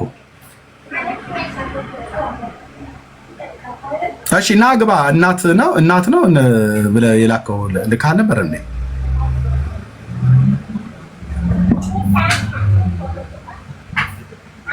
ኦኬ፣ አንዳንድ ሰዎች ለምን እንደምትልኩ አይዶ ነው። አሁን የገባው ሰው ኦርቶዶክስ አይደለም። ታች ወረድ ብራዘሪ። አይ ለጠይቁት ጥያቄ መልስ ይስጣ ማለት አይደለም። ለጠይቁት ጥያቄ መልስ ይስጥ። ተሳስተሃል ይበል እስቲ። ስለ ኤፍሬም ጠየቀኝ አይደል? አዎ፣ አስናን ከተባለች ከሚስቱ ከግብፃዊት ሚስቱ ዮሴፍ በግብፅ ሀገር የወለደው ኦኬ፣ ሁለተኛ ልጁ ነው። ትልቁ ልጁ ምናሴ ነው። ትንሹ ልጁ ኤፍራይም ነው። ኦኬ፣ በያዕቆብ ባርኮት በኩል ማስታወሻ ያዝ። በያዕቆብ ባርኮት በኩል ታናሹ ታላቅ ሕዝብ ይሆናል ብሎ ያዕቆብ ባረከው። ቀኝ እጁን በኤፍራይም ላይ ግራ እጁን በምናሴ ላይ አድርጎ ባረካቸው። ከዚህም የተነሳ ሮቤል የአባቱ አልጋ ላይ ተኝቶ ያመነዘረ ሰው ስለነበረ አለቅነት ለአንተ አይገባም ብሎ ስላሉ ሽማግሌው፣ ስለዚህ የእስራኤል ብኩርና እልቅና ለማ ተሰጠ ማለት ነው? ለኤፍራይም ተሰጠ ማለት ነው። ስለዚህ ነው በነቢያት መጽሐፍ ላይ ኤፍሬም በኩሬ ነው፣ ሞዓብም ኤዶሚያስም መረገጫዬ ነው ብሎ ይላል። አየህ፣ ቲፕ ቲፕ ቲፕ ቲፕ ቲፕ ቲፕ ቲፕ ቲፕ ቲፕ ቲፕ ቲፕ ትላለህ፣ ትመጣለህ ማለት ነው። አትችለውም። ናግባና አውሩ ካወራችሁ አቅም ካለ ይሄንን አርቲ ቡርቲ የሆነ መጽሐፍ አንብበህ መተህ ከእኔ ጋር ልታወራ መጽሐፍ ቅዱስ ላይ ወንድሞች ናቶች እናውራ አይደል እንዴ? ካወራ ግን በእውነት በቃ ያለ ጫጫታ በእውቀት ዘመኑ የእውቀት ነው አይደል? አዎ። ይሄ የሰባተኛ ክፍል ተማሪ አልኩ ፊቱ ቆመህ አንተ ብሉይ ኪዳንን ካወራህ ይሄን ታሪክ ካወራህ እኔ እዚህ አደባባይ ላይ በቃ አገልግሎት አቆማለሁ ብዬ እላለሁ። አለቅ። አውሩ መታችሁ በእውቀት ያው እናትን እንዲህ ላድርጋት ምናምን ነገር ብሎ የሚል የእናንተ ያፋችሁ ልጋግ የምትጠርጉበት ሰው እንደሆንኩ በአቅም አለ እንደምትሳደው በስድብ ግን ትጥቄን አትፈታውም። ናና አውራ ከዚህ ከሰባተኛ ክፍል ተማሪ ጋር ናውራ። ታሪክ ላይ መጽሐፍ ቅዱስ ላይ ብሉይ አዲስ ኪዳን ላይ ቆም አውራ። ቴንክ ዩ የንጉስ ልጅ እንኳን ደህና መጣ። እግዚአብሔር ይመስገን። እንዴት አመሻችሁ? እግዚአብሔር ይመስገን። ከየት ቤተ እምነት ነው? እኔ ክርስቲያን ነኝ። ከየት ቤተ እምነት ነው ያልኩ? ክርስቲያን ከየትኛው? ክርስቲያን ነኝ። ኦርቶዶክስ ነኝ። ክርስቲያን ኮንክ ኦርቶዶክስ እንደሆንክ ማወቅ አለብህ። ክርስቲያን ነኝ። ኦኬ። አይ ኦርቶዶክስ ብቻ አይደለም ክርስቲያን፣ ካቶሊክም ክርስቲያን ነው። አይ ክርስቲያን ኦርቶዶክስ ብቻ ነው ክርስቲያን። ኢስ ኦኬ። እሱን ተወው። ክርስቲያን ኦርቶዶክስ ብቻ ነው። ግን አሁን ጥያቄ ነው ያለው አይደል ኤርሚያስ? መልካም። ኦርቶዶክስ ብለህ ብትል ኦርቶዶክስ ክርስቲያን ብለህ ብትል እኮ ችግር የለም። እሺ ቴንክ ዩ። ክርስቲያን ኦርቶዶክስ ብቻ ነው። ጥያቄውን ሰምተሃል አይደል? አዎ ጥያቄ መጠየቅ ነው የፈለግከው አይደል? ና ጥያቄውን ሰምተሃል አይደል? አይ እኔንም ትጠይቀኛለህ፣ እኔም አንተን እጠይቃለሁ። ችግር የለውም። እኔ አሁን ልልህ የፈለግኩት በሌሊት አሁን መልስ በማታገኝበት ሰዓት ሊቃውንቱ የኢትዮጵያ ሊቃውንቱ በተኙበት ሰዓት በር ዘግተህ ከምታወራ ለምን እነሱ ባሉበት በቀን አትከፍትም ቤት? በቀን ንጉስ ቴንክ ዩ። አንደኛ የምንኖርበት ሀገር የተለያየ ስለሆነ ነው። ሁለተኛ ይህንን ፕሮግራም እኔ አድምጠኝ። ይህንን ፕሮግራም አንተ ባለህበት ከፈለክ አንተ ቤት ክፈት። ይኸው ፎሎ አድርጌሃለሁ። ይኸው ፎሎ አድርጌሃለሁ አንተን ማለት ነው። በእውነት እኔ ንጉስ ልጅ ይኸው ፎሎ አድርጌሃለሁ። ፎሎ ባክ መልስልኝና እኔ በጠራራ ፀሐይ ለ10 ዓመት ያህል ከፍቼ አንድ ኦርቶዶክሳዊ መጥቶ በቀንም ከፍቼ ጠዋት ይመቻቸዋል ተብሎ ተባለበት ካህናቱ ባሉበት አንዳቸውም የመጡ የሉም። ካህናቱ በቀንም በማታም ነው የሚተኙት። ኦኬ የቀኑ እሱ ችግር የለውም። ሌላውን ቃላቱን ተወደ ስድቡንና የእውነት መልስ የምትፈልግ ከሆነ አንተ ለምን ይገባል መልስልኝ አይደለ? እኔ በቀንም እኮ እኔ ጋር እኮ ቀን ነው ብራዘር አንተ ጋር ቀን ነው፣ ግን ለእነሱ በሚመቻቸው ሰዓት ነው። በማይመቻቸው ሰዓት ገብተህ አይደለም በር ዘግተህ ብቻም ከማውራት እነሱ በሚመቻቸው ሰዓት መግባት። እኔ በምኖርበት ሀገር ቀን ነው። እሺ አንተ ብራዘር። ስለዚህ እነሱ ደግሞ አንተ መልስ ከፈለክ ግን በአንተ ሌሊትም ቢሆን መግባት ትችላለህ። መልስ አይደል የፈለከው? መልስ ከፈለክ አንተ በሚመች ሰዓት ሳይሆን ቤትን ከፍተህ አንተ ክፈትና አንተ ቤት እመጣለሁ። ፎሎ አድርጌያለሁ ነው። ኢስ ኦኬ ችግር የለውም። አሁንም ቢሆን እንደዛ ነው የሚደረገው። ሊቃውንቱ ባሉበት በቃሽ፣ በቃ ሊቃውንቱ ባሉበት ነው መጠየቅ ያለብህ። ወንድም አለ እየሰማኸኝ ነው? 11 ዓመት እኮ አልኩህ። እኩለ ሌሊት አይደለም በኢትዮጵያ 11 ዓመት 20 ዓመትም ቢሆን ኤርሚያስ ሚዩት አታርገኝ። እኔ የምጠይቅ አሁን በጨዋነት ነው የማናገርህ እኮ ነኝ። ኦኬ አንተ መጠየቅ ከፈለክ እንዲመለስልህ የምትፈልገው ነው ካለ የሚመልሱልህ ሰዎች ባሉበት ነው። እሺ አሁን የሉም ነው ብለህ የምትለው እዚህ ውስጥ? ኦፍኮርስ በዚህ ሰዓት ማን ነው አሁን ቁጭ ብሎ ያንተን መልስ የሚጠብቀው? ያንተን ጥያቄ ለማየት ይመጣል። የት ሀገር ነው ያለው የንጉስ ልጅ አንተ? እኔ ከኢትዮጵያ ውጭ ነኝ። ከኢትዮጵያ ውጭ ከሆንክ ኦኬ፣ አውሮፓ ካልሆንክ በስተቀር ካናዳና አሜሪካ፣ አውስትራሊያ በዚህ ሰዓት ይችላሉ አይደል? ነገርኩህ እኮ አሁን መመለስ ሰዓቱ ምቹ አይችሉም። ቆይ አሜሪካና ካናዳ፣ አውስትራሊያ ሰዓቱ ምቹ ነው አይደለም? አሁን በዚህ ሰዓት እኔ ስለ አውስትራሊያና ስለ ካናዳ አይደለም ማወራ፣ ኢትዮጵያ ስላሉ ሊቃውንት። እሺ አሜሪካ ሰዓቱ በዚህ ሰዓት ምቹ ነው ምቹ አይደለም? እየነገርኩ ነው። ኢትዮጵያ ስላሉ ሊቃውንት ነው ማወራ። ብራዘር ከኢትዮጵያ ውጭ ያሉት በሙሉ ሊቃውንት አይደሉም፣ ዱኩማን ናቸው እያልከኝ ነው። ኦርቶዶክስ ሊቃውንት ተብለው አንተ እኮ ስድብ አፍ ላይ ስለተሰፋ ከስድብ ሊቃውንቱ ኦርቶዶክስ ለምን ትሳደባለህ? አሁን እንደዚህ አይነት ስድብ ለምን ካፍ ይወጣል? የኦርቶዶክሱ ውጭ ያሉትም እነሱም ሊቃውንት። አንተ ጥያቄህ እንዲመለስልህ ከፈለክ የምጠይቅህ ጥያቄ እንዲመለስልህ ከፈለክ ጥያቄህን በስርዓት ሰዎች ሊቃውንት ባሉበት መመለስ እንዲፈለግ ለአስር ብራዘር ምናምን ስራ ካረ መጀመሪያ አዳምጠኝ ነው የሚልህ ኤርሚያስ። እሺ እታችሁ ረድ አንደኛ ምንድነው ያለ ካልሰማ ማለት ነው። አንደኛ የገባው ሊመልስ ነበር አይደል? ካልመለሰ ደግሞ ሊቃውንቱ ባሉበት ለምን አትከፍትም ማለት። እኔ በዚህ 11 ዓመት ውስጥ በዚህ ጉዳይ ላይ ስንት ጊዜ ነው የከፈትኩት ቤት? አንድ የመጣ ያገደመ ያለፈ የለም። ካለ ይምጣ። ኦኬ በዚህ ሰዓት ላይ ሊቃውንቶቹ ተኝተዋል አለ። እውነት ነው። መንፈሳዊ የሞት እንቅልፍ ተኝተዋል። በህይወት እያሉ እየበሉ እየጠጡ ተኝተዋል ማለት ነው። ኦኬ እነሱ ኢትዮጵያ ያሉት ናቸው ሌሊት ስለሆነ፣ እኔ ጋር ግን ቀን ስለሆነ የአሜሪካና ለካናዳ ለአውስትራሊያ ጥሩ ሰዓት አይደለም ነው። ታዲያ በአሜሪካና በአውሮፓ በካናዳ አውሮፓ እንኳን ምሽት ነው። በአውስትራሊያ እና በአሜሪካ በካናዳ የሚኖሩ የኦርቶዶክስ ሊቃውንት ወይ ደግሞ ካህናት የተባሉ ለዚህ መልስ ለምን አይሰጡም መጥተው? እሺ እኔ ደግሞ እኮ ይሄንኑ አረስት በኋላ ከፍተዋለሁ። ጠዋት ላይ ከፍተዋለሁ። መድኃኒዓለም ምስክር ኢኮኖሚ ማለት አንዳቸውም አይገቡ። ጥሩ ሰዓት አይደለም ይሄ አሜሪካ ወገኖቼ፣ ጥሩ ሰዓት ነው። ለምን አይገቡም? ሊቃውንቱ ተኝተዋል ምናምን ዘመናቸው ሁሉ የተኙት ስንት ዘመን ነው የሚተኙት? እሺ አሜሪካ ያላችሁ ጥሩ ሰዓት ነው አይደል? አዎ። ካናዳ ያላችሁ ጥሩ ሰዓት ነው አይደል? አዎ። አውስትራሊያ ያላችሁ ጥሩ ሰዓት ነው አይደል? አዎ።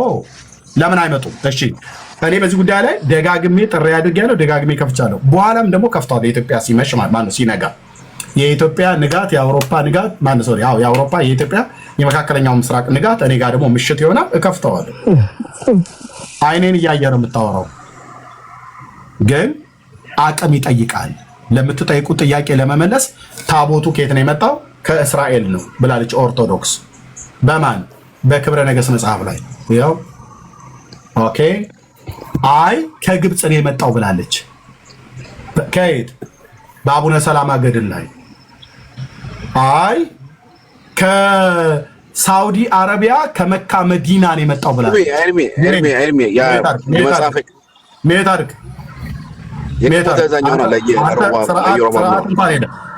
ስርዓት የለም። እኔ ዝም ብዬ እንደው እንድታወራ ብዬ እንጂ የማወራህ እዚህ ጋር አሪፍ ዲስከሽን ታች ወረድ ኦኬ።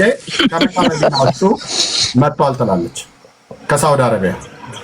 አሁን ጥያቄው ከሳውዲ አረቢያ ነው የመጣው ታቦቱ ወይስ ከግብፅ ነው የመጣው ታቦቱ ወይስ ከእስራኤል ነው የመጣው ታቦቱ? እናቱ የወለደች ኦርቶዶክሳዊ መጥቶ ይመልስልኝ። ቴንክ ዩ ቴንክ ዩ። እሺ አሞራው ሰላም ላንተ ይሁን። አብራራው ነው አሞራው ነው አይደል? አሞራው ያ ቴንክ ዩ። ከየት ነው የመጣው ታቦቱ?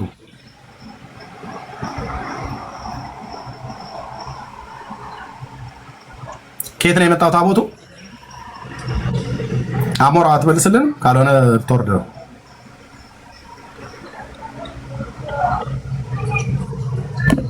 እሺ ከየት ነው የመጣው ታቦቱ? እድል ልስጥህ እንደገና እዛ ብሎ ኤርሚሻ ምናምን ነገር ነው። የእውቀት ዲስከስ ደስ ስለሚለኝ ነው። የእውቀት ጥያቄ ካለሽ ኦኬ፣ ጥያቄ ካለሽ ቴንክ ዩ። ስለዚህ አሁን ሮባም ኢዮርባም የሚለው ሮባም መሆን አለበት ነው የምትለው አንተ ክብረ ነገሥት ላይ ያለው አሁን መጨረሻ ላይ ወጣው አይደል? ምን የሚለውን ምን መሆን አለበት ነው ብለህ የምትለው? ኢዮርባም የሚለውን ሮባም መሆን አለበት እያልክ ነው አይደል? ታሪኩ ሲጻፍ ከሰለሞን አይደል ነው ታቦቱን ተቀበልን ብለው የሚሉት። ግን አንተ እኮ አሁን እያልክ ያለው ገብቶኛል። አሁን እያልክ ያለው ሳልመልስልም ጠይቀኝ ገና ጥያቄውን እያስተካከልኩ እያለ ምኑ ነው ገብቶኛል የምትለው? የኢዮርብዓም የተባለው የሰለሞን ልጅ ነው ብለዋል። አንተ ደግሞ የምትለው ኢዮርብዓም ሳይሆን ሮባም ነው የሰለሞን ልጅ እያልክ ነው። መጽሐፉ ምን ይላል? ቅድም ባመጣሁት በአንደኛ ነገሥት መጽሐፍ ምዕራፍ 11 ቁጥር 41 ላይ የዳዊት የሰለሞን ልጅ ማን ነው ብሎ የሚለው ስሙ ሁለት ነገር ነው የተጻፈው እዛ ጋር እኮ። ኖ የጠየኩ መልስልኝ። ልብ በልና ስማኝ አንዴ። ማይኩን ላዙረውና እንደዚህ ላሳይህ። የተሻለ ታወራ ከሆነ እንደዚህ ላሳይህ። የሰለሞን ልጅ ማን ነው ብሎ የሚለው ኦኬ። አንደኛ ነገሥት መጽሐፍ ምዕራፍ 11 ላይ እዚህ ጋር ማለት ነው 11:41 ላይ ማን 43 ላይ ከ41 ጀምሮ የቀረው ሰለሞን ያደረገው ሁሉ ጥበቡ እነሆ በሰለሞን ታሪክ መጽሐፍ ተጽፏል። ሰለሞን በኢየሩሳሌም በእስራኤል ሁሉ የነገሰበት 40 ዘመን ነው ይላል። ኦኬ የነገሰበትን ዘመን ከተናገረ በኋላ ሰለሞንም ከአባቶቹ ጋር አንቀላፋ፣ በአባቱም በዳዊት ከተማ ተቀበረ። ከዛ ልጁን ማን ይላል እዛ ብሎን እዚህ ጋር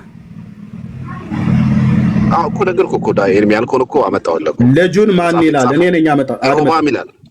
ልጁ ማን ይላል? ሮባም ይላል። ሮባም ቴንክ ዩ። ክብረ ነገሥት ላይ እንሂድ።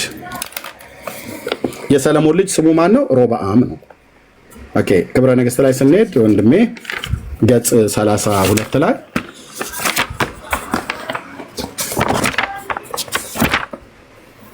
ኦኬ ገጽ 32 ላይ እሺ ሰለሞንም ልጁን ከኔ ለመራቅ የምትፈልገው ለምን ነው? ወደ አረመኔ አገር ስትሄድ ዘንድ ለምን መጣህ? የእስራኤልን መንግስት ተው ዘንድ ያስጨነቀህስ ምንድን ነው ሲል ለብቻው ጠየቀው። ልጁም መልሶ ይላል ያ ቀዳማዊ ምኒልክ የተባለው ማለት ነው፣ ሳታዘገየኝ ወደ እናቴ እሄድ ዘንድ እንጂ እዚህ ቀመጥ ዘንድ አይቻለኝም። ላንተ አለው ለሰለሞን ማለት ነው ከሕግ ሚስት የተወለደው ከሕጋዊ ሚስቱ ያው ሚኒሊክ ቀዳማዊ ሚኒሊክ የተወለደው ከህጋዊ ሚስት ካልሆነች ነው ተብሎ ስለሚታመን ማለት ነው። ከህጋዊ ሚስት የተወለደው ከኔ የሚሻለው ልጅህ ኢዮርባም ይላል አይደል? ኤግዛክትሊ ኦኬ። የሰለሞን ልጅ ልጁ ማን ነው ብሎ የሚለው እዚህ ጋር ሮባም፣ እዚህ ማን ነው ይላል? ኢዮርባም። ትፈቅድልኛለህ ልናገር? ኢዮርባምና ሮባም አንድ ነው እኮ። ትፈቅድልኝ? የተለያየ ነው ልናገር? ትፈቅድልኛለህ? ቴንክ ዩ። ስለዚህ በደንብ አዳምጫለሁ። አንተ እያልክ ያለው ትክክለኛ ሮባም ነው። ኢዮርባም የሚለው ስህተት ነው። ኢዮርባም ይልቅ ኢዮርባም ሲሆን ሮባም መባል አለበት እያልክ ነው አንተ። ልክ ነው። እንደዛ ነው እያልኩ ያለሁት። አዎ እኔ ደግሞ አሁን ደግሞ ምንድን ነው የሰለሞን ልጅ እዚህ ጋር ሮባም የሚለው የሰለሞን ልጅ ነው። ሰለሞን ልጆች አሉት፣ ከህጋዊ ሚስት የወለደውና ከህጋዊ ሚስት ካልሆነችው የወለደው አለ። እዛኛው ላይ የኢዮርባምን ያው ያነበብክልን ሃይላይት ያደረከው ማለት ነው። በዛው እኮ ያለው ይሄኛው ሳይሆን ይሄኛው ከህጋዊ ሚስቱ ያልወለደው ነው። ያኛው ደግሞ ከህጋዊ ሚስቱ የወለደው ነው። ያው በደንብ አንብበው ኢዮርባም የሚለው ይሄ ከህጋዊ ሚስቱ ያልወለደው ነው። ይሄ ኖ ከህጋዊ ኢዮርባም ልጅ ኢዮርባም የሚለው ከህጋዊ የተወለደው ነው። ይሄኛውስ? እሱማ ከሰለሞን የተወለደው ነው እኮ። ታዲያ ከይሄኛው ሁለት። ስለዚህ ሰለሞን ሮብዓምም ኢዮርባምም ብለው የሚባል ልጆች አሉት እያልከኝ ነው አንተ? ኖ የተጻፈውን ነው ማነበልህ። ለምሳሌ አንተ በምትለው ሁሉ ቆይ ሁለት ነገር ነው የጠየኩህ መልስልኝ። የሰለሞን ልጅ ትክክለኛ ስሙ ልጁ ማን ነው? ስሙ የተጻፈውን ነው እኮ ማቀርብልህ ኤርሚ። አንተ ጋር ልመጣልህ እኮ መጽሐፍ ቅዱስ ላይ የተጻፈው ማን ነው? መጽሐፍ ቅዱስ ላይ ሮባም ነው የሚለው። ሮባም ታምንበታለህ? ሮባም ብሎ የሚለው የመጽሐፍ ቅዱስን ታምንበታለህ? ኤርሚ ቆይ እንደዛ ተስቀምጠኛ ባክስ አንተ የምትለው ነው ያስቀምጥልህ ነው። የእግዚአብሔር ቃል እንሰጣለሁ። የእግዚአብሔር ቃል ላይ ሮብዓም ብሎ ያለውን ታምነዋለህ ወይ ነው ያልኩህ። የእግዚአብሔር ቃል የሚናገረው ምንም ጥያቄ የለውም። ሁለቱንም ነው አይደለም? መጽሐፍ ቅዱስ የጠየቁን መልስ እኔ ስለ መጽሐፍ ቅዱስ ነው የጠየቁህ። መጽሐፍ ቅዱስ ሮብዓም ብሎ ልጁ ሮብዓም ነው ብሎ ስሙን የጻፈውን ታምነዋለህ? አምነዋለሁ በትክክል። እሺ ክብረ ነገሥት ልጁ ኢዮርባም ነው ብሎ የሚለውን ታምነዋለህ? ከህጋዊ ሚስቱ ነው የሚለው እሱ። አድምጠኝ የጠየኩህ ከህጋዊ ሚስቱ ኢዮርባም የሚባል ልጅ አለ ብሎ ያለው ማን ነው? እዚህ ጋር ክብረ ነገሥቱ ነው። ክብረ ነገሥቱ ማን ነው? በክብረ ነገሥቱ ማን ነው ተናጋሪው? እዚህ ጋር ምንም አልገባኝም ጥያቄ። በዚህ በክብረ ነገሥት መጽሐፍ በዚህ ትርክት ላይ እኔ ወደ እናቴ ቤት ወደ እናቴ ሀገር ስደድ ወደ እናቴ ይሄድ ዘንድ ስደደኝ ብሎ ያለው ማን ነው? ኢዮርባም ነው። ኢዮርባም ነው ወደ እናቴ ቤት ስደደኝ ብሎ ያለው። ኖ ሶሪ የተቋረጠብኝ ነው የሚደርሰኝ። ኧረ በፍጹም ምን ይቋረጥብሃል? ሳታዘገኘኝ ወደ እናቴ ቤት ይሄድ ዘንድ እንጂ እዚህ ቀመጥ ዘንድ አይቻለኝም ብሎ ያለው ማን ነው? ለሰለሞን አታውቀውም? አየህ? ኖ ወደ እናቴ ቤት ስደደኝ ብሎ ያለው ወደ እናቴ ቤት ስደደኝ ብሎ ያለው እኔ አሁን እኮ መኪና ውስጥ እየተደሰ ነው እንጂ አታምጣ። መኪና እየነዳሁ ነው፣ አውሮፕላን እያበረርኩ ነው። እስካሁን እያወራ ነው። ማነው እዚህ ጋር? አድምጠኝ። ወደ እናቴ ቤት ስደደኝ ብሎ ያለው ቆይ ኤርሚ ክሌም ላስቀምጥልህ እና በመረጃ እኮ ነው የምናወራው። ይሄ እኮ በጣም ደስ የሚል ዲስከሽን እኮ ነው። ሌላ ነገር መኪናው ምናምን ነገር አላፈራ እኮ ክሌም ያደረግነው ክሊን ላስቀምጥልህ ከቶፒካችን እንዳንወጣ ነው። በመረጃ ነው የምናወራው። ስለዚህ አሁን አንተ እያልክ ያለው በመጽሐፍ ቅዱስ የተጻፈው ሮብዓም ነው ትክክል፣ በክብረ ነገሥቱ ያለው ኢዮርባም ትክክል አይደለም እያልክ ያንተ ክሌም እሱ ነው። አዎ ክሊር አድርገን አይደለ? ስለዚህ ክብረ ነገሥቱ ላይ ኢዮርባም ሮብዓም መሆን አለበት ነው አንተ እያልክ ያለው ቤዚክሊ። አዎ የኔ ይታወቃል። የኔ ደግሞ ልል የፈለኩት የኔ መሰለህ መጽሐፍ ቅዱስ ላይ ያለው ሮብዓም ክብረ ነገሥቱ ላይ ኢዮርባም የክብረ ነገሥቱ እያለ ያለው በደንብ ስፔሲፋይ አድርጎ እኛ ከመጽሐፍ ቅዱስ ማብራሪያ ስለምንቀበል ክብረ ነገሥቱ ያለው ምንድነው የሚለው ከህጋዊ ሚስቱ የወለደው ኢዮርባም ብሎ ነው ያስቀመጠልህ። ከአንተ አሁን ሁለቱን ጥቅስ እያገናኘን እያወራ ያለው። ስለዚህ ጥያቄን ስማኝ። አሁን ቀጥሎ ሰለሞን ስንት ሚስቶች ነበሩት? እና ተመልሰህ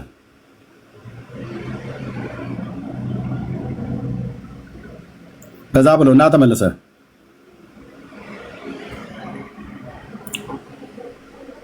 እና ተመልሰህ ለመውጣት ምክንያት አታደርግ። እንደዛ ተደብቀ ማለት ነው።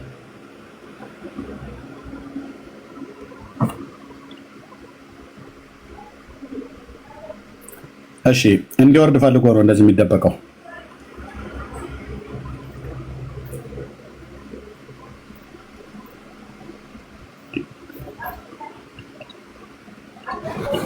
ኤርሚ ወደ እናቴ መልሰኝ የሚለውን እዚህ ጋር ተደራሲውን እኮ ራሱ አያውቁም እኮ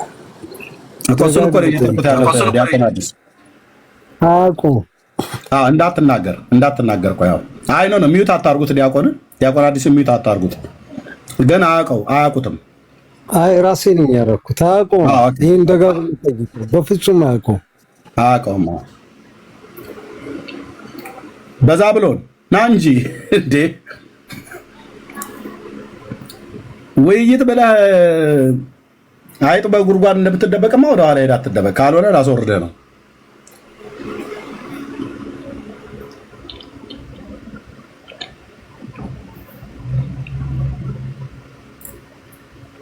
ይኸው እንግዲህ ወንድሞች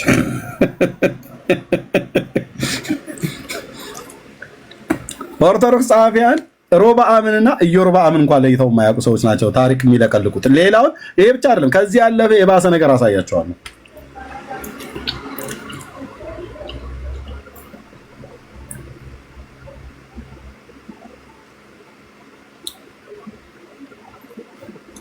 ካሁን ባወረደኝ ነው እንዳታስወርዱት። ካሁን ባወረደኝ በቃ ምክንያት ፈልጌ በዚህ ላሽ ብዬ እሄዳለሁ ብሎ ማለት አትወርድም እና ተመልሰህ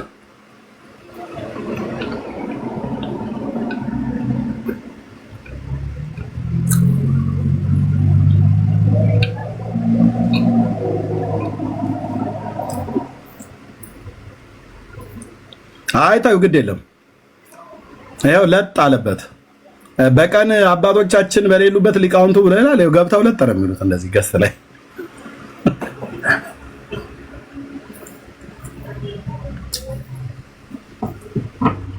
በዛ ብሎ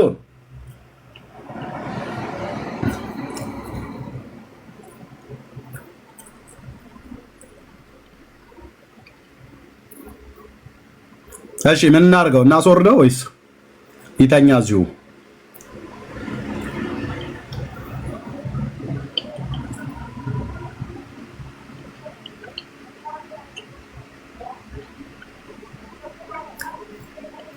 ይውረድ ወይስ ይተኛ?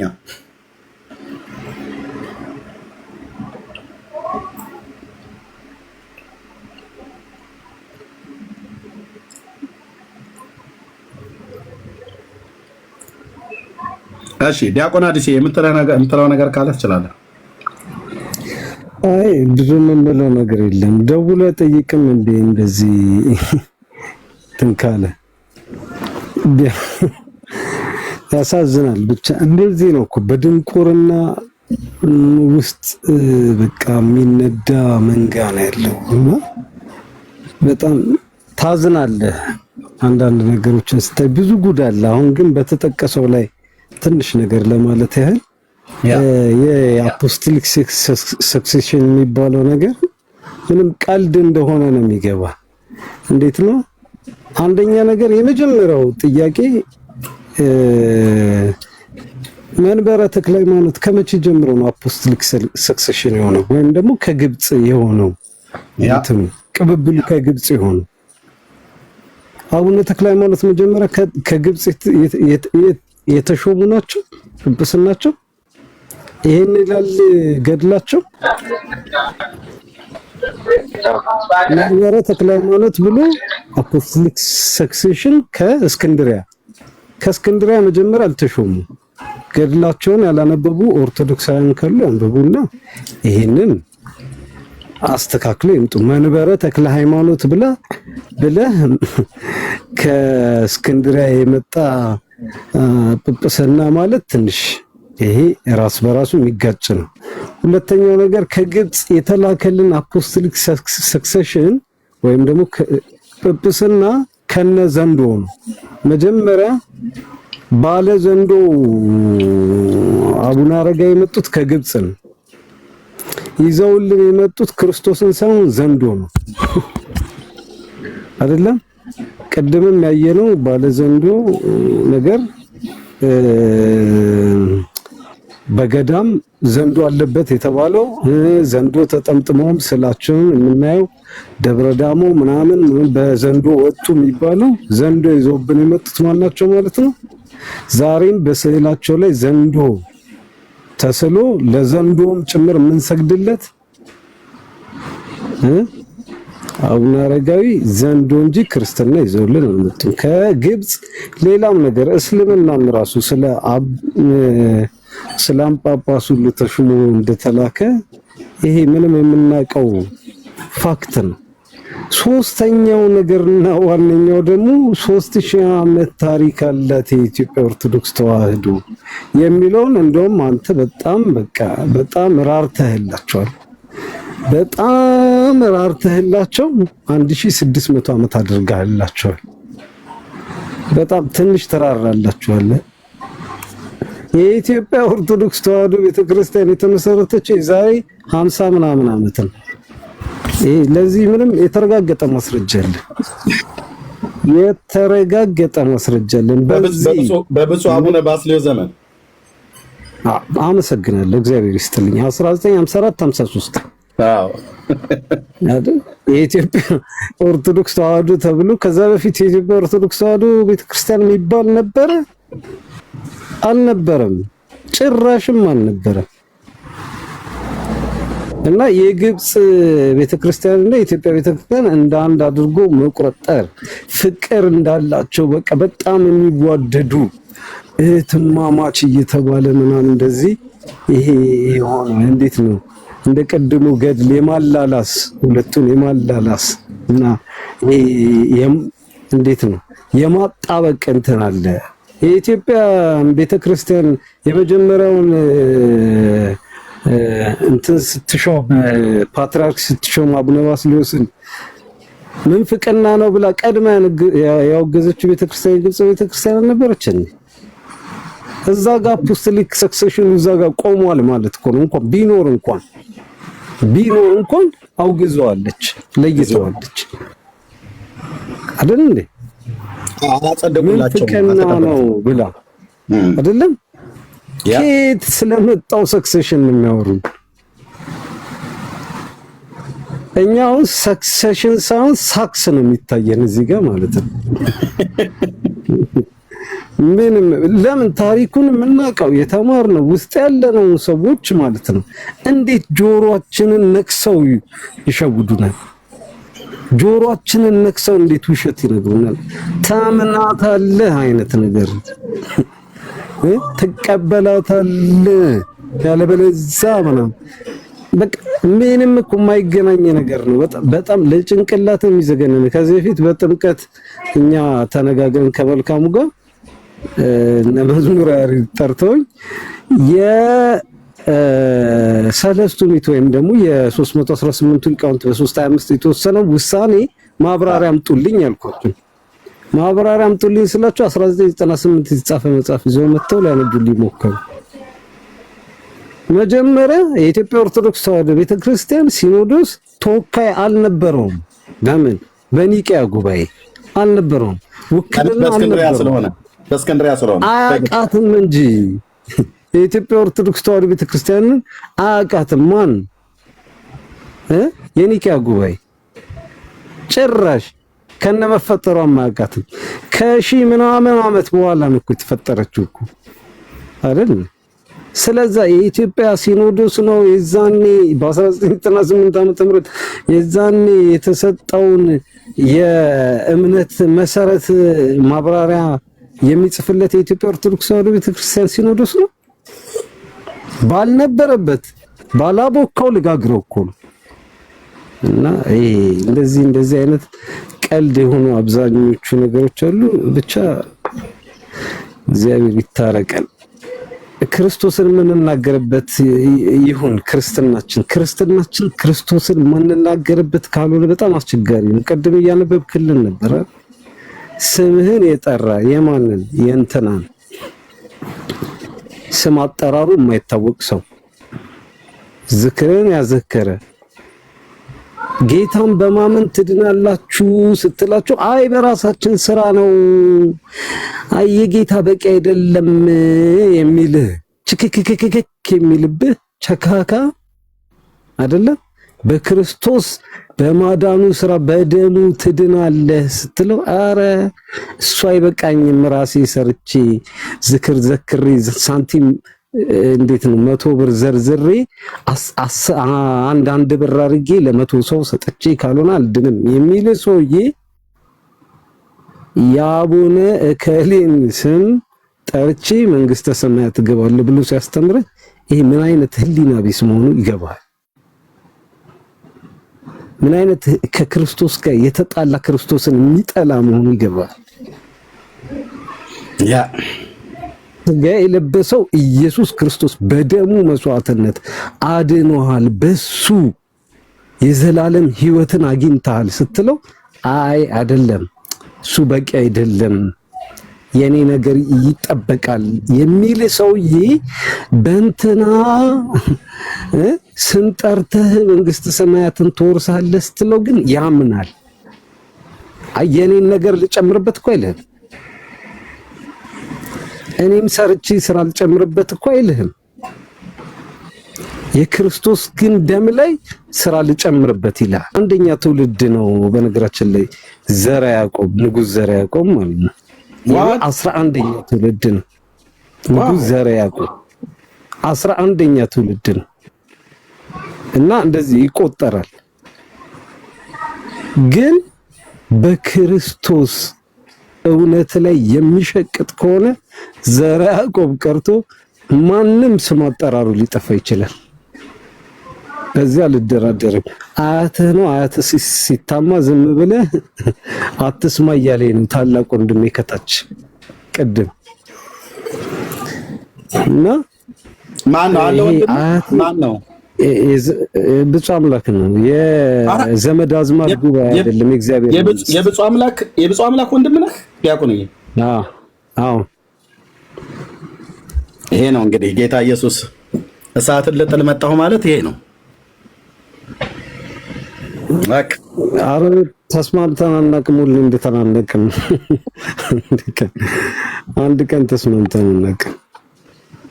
ኤኒዌይስ ብቻ ግን ማለት ነው የዘመድ አዝማድ ጉባኤ አሁን ለዘመዴ ልቆረቆር ነው በሱ ቤት እኮ በስጋነት በሰማይም ቤት እኮ እንዲህ ነው የሚያደርጉት እኮ የዘመድ አዝማድ ጉባኤ። አይማርልኝ እግዚአብሔር ጨካኝ ነው። በሰማይ ፈራጅ ነው የሚልህ እኮ አማላጅ አይደለም ፈራጅ ነው የሚልህ ለምን እንደሆነ ታውቃለህ? ከገባ ጨካኝ ሊያደርገው ስለፈለገ ነው። እሱ ይፈርዳል፣ ይጨክናል፣ አረመኔ ነው፣ አያዝንም እና ወደ ሲኦል ግባ ነው የሚልህ። አረ አንተ ኃጢአተኛ ነህ እንዴ? ናግባ። ከዛ የሆኑ ሰዎች ይመጣሉ በጣም ሩሩህ የሆኑ ከእግዚአብሔር በርህራሄ የሚበልጡ እኔንም ከሱ ጋር ጨምረኝ የሚሉ እንደዚህ አይነት ኮሜዲ ነው የሚኮመዱልን። ክርስቶስ ጨካኝ ነው፣ አረመኔ ሆኖ ፍርድ እየፈረደ ፈራጅ ነው ሲል ማለት ነው። አማላጅ አምጥቶ ያስገባልሃል መሀል ላይ ማንም ይሁን በአንድ እግሩ የቆመ ምናምን የሆነ የበዛበት 7 ዓመት ባህር ውስጥ የኖረ ምናምን ያመጣልና እሱ ሩሩህ ይራራል። እኔንም ጨምረኝ እባክህ ይላል። የሚገርም ነው። እንደዚህ አይነት ፕላስ ደግሞ በጣም የማዝነውና የማፍረው ደግሞ እግዚአብሔር የሚረሳ እግዚአብሔር ቃሉን የሚያጥፍ እነሱ የማይረሱ እነሱ የሚያስታውሱት እግዚአብሔርን ተው እንጂ እንዴ ቃልህን አትርሳ ቃልህን አትጠፍ እንጂ ጌታ ሆይ የሚሉት አይደል? ሂድ ወደ ሲኦል ካለ በኋላ እንግዲህ ሰማይ ወምድር ያልፍ ወቃልየሰ እያልፍ ነው አይደል ያለው ጌታ። ሰማይና ምድር ያልፋል ቃሌ ግን አያልፍም ያለ ጌታ ወደ ሲኦል ግባ ካለህ በኋላ ይመጣና አንዱ ባለ ፂማም ማለት ነው ቃል ገብተህልኝ ረስተኸው ነው ቃልህ ለምን ይታጠፋል ይለዋል። ለማ ለእግዚአብሔር። ከዛስ እና መልሱት እና ሚካኤል መልሰው። እንደዚህ አይነት እኮ ድራማ እኮ ነው እኮ። እኔ እኮ በሪሉ በምድራዊ ድራማ እኮ እንደዚህ አይነት ድራማ አይሰራም እኮ። እግዚአብሔር ሁሉን አዋቂ መሆኑ እሺ፣ እኔ ምንም ችግር የለውም እኮ። ቃል ኪዳን ተገባላቸው ያስምራሉ እኮ ያስምሩ። በዚህ አንጣላሽ እንስማማ፣ ያስምሩ። ነገር ግን ቃል ኪዳን እንደገባላቸው እግዚአብሔር ረስቶት ነው ወደ ሲኦል የሚልካቸው? ነፍሳቱን ሄዱ ወደ ሲኦል የሚላቸው ሳያውቀው ቀርቶ ነው? ቃል ኪዳኑን የገባው እግዚአብሔር ከሆነ እዛው ጋር ለምን በቃል ኪዳን አንቺ ቃል ኪዳን አለሽ አንቺ ነፍስ ወደ ገነት ግቢ አይላትም? እንዲህ አይነትስ የፍርድ ስርዓት በሰማይ አለ? እንደዚህ አይነት የፍርድ ስርዓት አለ ወይ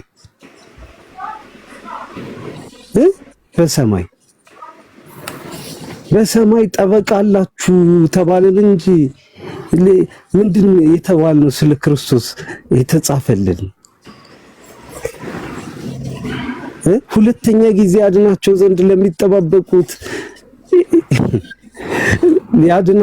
ለሚጠባበቁት ሁለተኛ ጊዜ ይታይላቸዋል የሚል መጽሐፍ አለን እንጂ እንደውም ለቅዱሳን የሚቆምላቸው የሚለው የዕብራውያን 8 ዲያቆን ግዕዙ ሊቀ ካህናት ዘይቀውሙ ለቅዱሳን ሰዓታት ላይ ያለው ማለት ነው። በቃ ይሄ ነው ዘይቀውሙ ለቅዱሳን የሚቆምላቸው ነው የሚለው ዕብራውያን 9 ላይ ክርስቶስ አንድ ጊዜ ከተሰዋ በኋላ ያድናቸው ዘንድ ለሚጠባበቁት ሁለተኛ ጊዜ ይታይላቸዋል። ያ ክርስቶስ አንድ በቃ ምልጃውን ጨርሶ ሄዷል ለሚሉ ይሄ ጭንቅላታቸውን የሚመታቸው ነው። በነገራችን ላይ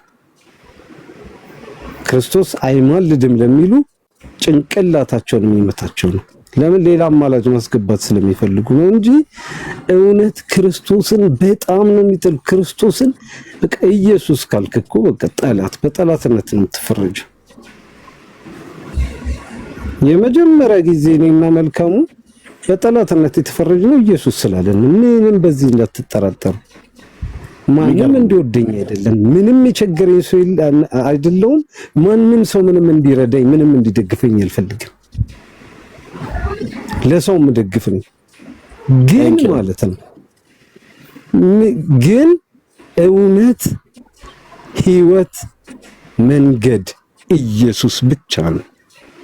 ከዚህ እውነት አንድ ሰው ንቅንቅ እንዳይል የፈለገ እውነት በዚህ አለ በዛ አለ ቢላችሁ ከክርስቶስ ውጪ ከሆነ ባላችሁበት ብትቆሙ ይሻላችኋል እንጂ ክርስቶስን ትታችሁ የምትሄዱበት መንገድ ሁላ የሞትና ቅድም እንዳያችሁት የዘንዶ መንገድ ነው። ምንም እንዳትጠራጠሩ። እግዚአብሔር ይስጥልኝ። ዋው ቴንክ ዩ ዲያቆን አዲስ። በጣም ይገርመው ደግሞ የብፁዕ አምላክ ወንድም ነው። አይገርም? መልኩ ሁሉ እሱን ይመስላል። ፎቶውን እንትን አድርጌ ያየሁት። ዋው ያለ ክርስቶስ ቤተሰብ ውስጥ ገብቶ እንደዚህ ነው የሚያደርገው። ለአንዱ ብርሃን ያበራለታል፣ ለሌላኛው ደግሞ እንደዛው እየጨለመ እንዲኖር ያደርጋል ማለት ነው። እግዚአብሔር ባያደርገው ሰዎች ምርጫውን አድርገው አያው ጌታ እሳትን ልጥል መጣው ብሎ ያለው ማለት ነው።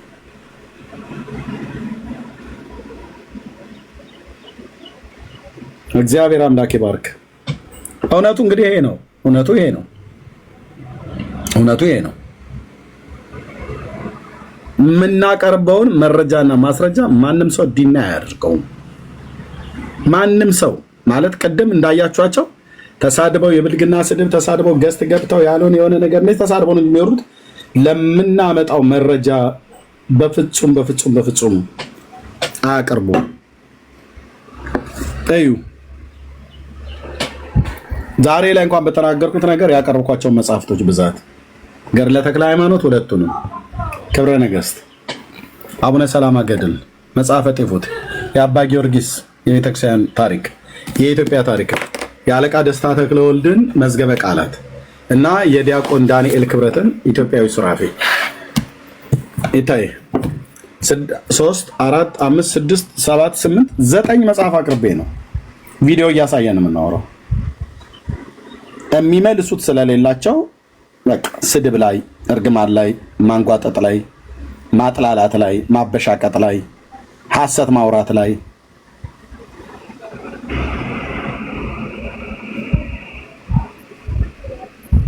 በቃ ምን አደረገን ጌታ? የሥላሴ ሁለተኛ አካል እኛን ወዶን እግዚአብሔር ልጁን ላከ። በአባቱም ፍቃድ በራሱም ፍቃድ መጣ። ከእስራኤላዊት ልጃገረድ ድንግል ሴት ከቅድስት ድንግል ማርያም ተወለደ። የዛሬ 2000 ዓመት አምላክ ሰው ሆነ። አምላክ ሰው ሆነ። መለኮትነቱን ሳይጥል አውልቆ የሆነ ቦታ ላይ እንደ ጃኬት ሳያስቀምጠው የሰውን ተፈጥሯዊ ባህሪ ገንዘቡ አደረገ። አምላክ ሰው ሆነ። ለምን? ኤርምያስን ሊያድን። ለምን?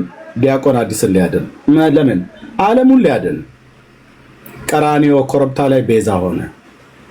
አባቱ የምወደው ልጅ እርሱ ነውና እሱን ስሙት ብሎ አለ። ቅዱሳት ሐዋርያት ስለሱ ሰበኩ። ቅዱሳት ነቢያት ስለሱ ተነበዩ። ቅዱሳት መላእክት ሁሉ ጭምር ሳይቀር ስለሱ ብስራተ ዜና ተናገሩ። አይበቃም? የዳዊት ልጅ አይበቃም? የእግዚአብሔር ልጅ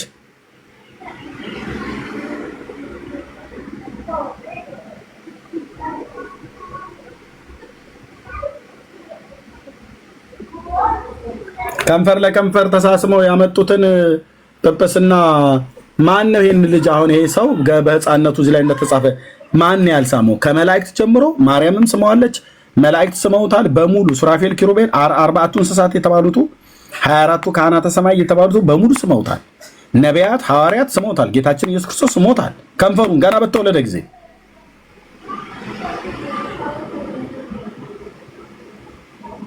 ከዛም ጳጳሱም ስሞታል። ብፁዕ አቡነ አትናቴዎስ ጵጵስናን ሲቀበል ከንፈር ለከንፈር ወንድ ለወንድ ተሳስመው ማንም ይናገረው ይሄ መጽሐፍ እና መታችሁ ሐዋርያው ቅብብሎሽ አትበሉ።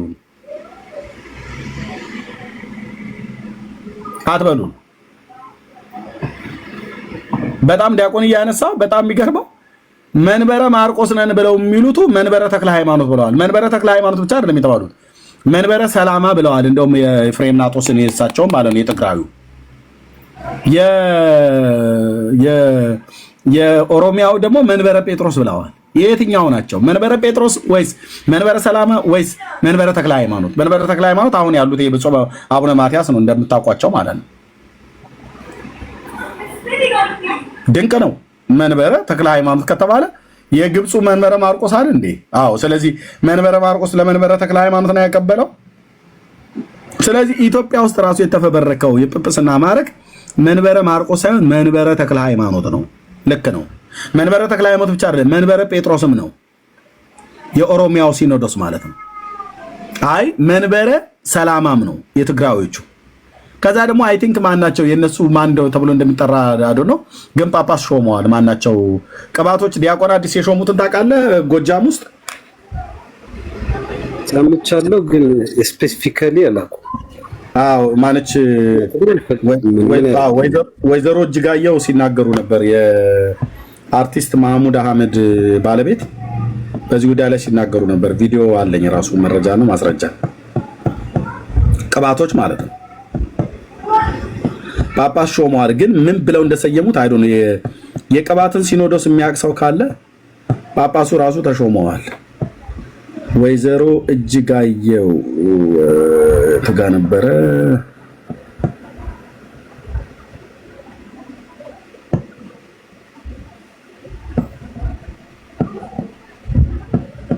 ኦኬ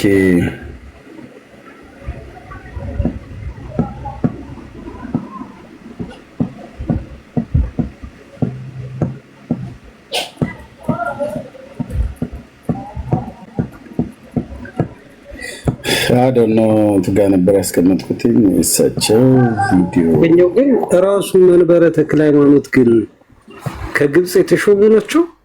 ተክለ ሃይማኖት አይደሉም። ወንዳ ታዲያ ከየት የመጣ ፖስት ሰክሰሽን ነው? በፍጹም መንበረ ተክለ ሃይማኖት ተብሎ አይደሉም። ከሰማይ ነው የተሾምኩት ነው ይሉት። አዎ ከይኩኖ አምላክን የአክስታቸውን ልጅ ለማንገስ ከዛጉዌ ስርወ መንግስት የንጉስ ዘልመክኑን እንገለው እንትናን ይትባረክን ከይትባረክ ስልጣን ሲረከቡ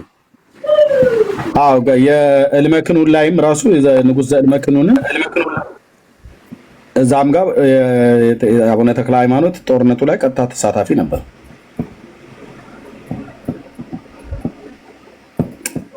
የወይዘሮ መንግስት የመጣ ጵጵስና እኮ ለመፈንቅለ መንግስት የመጣ ጵጵስና ነው። አዎ የዶሮ ጭንቅላት በልቶ የነገሰ ሁሉ ያልተጠበሰ ያልተቀቀለ የዶሮ ጭንቅላት አይደል? አጣሁት መሰለኝ። የወይዘሮ እጅጋየሁን በጣም ብዙ ቪዲዮ ስላለ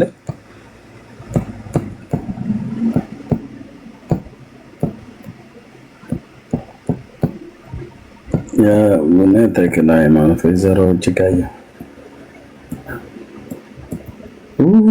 ቪዲዮ በጣም ብዙ ቪዲዮ ነው ያለ በጌታ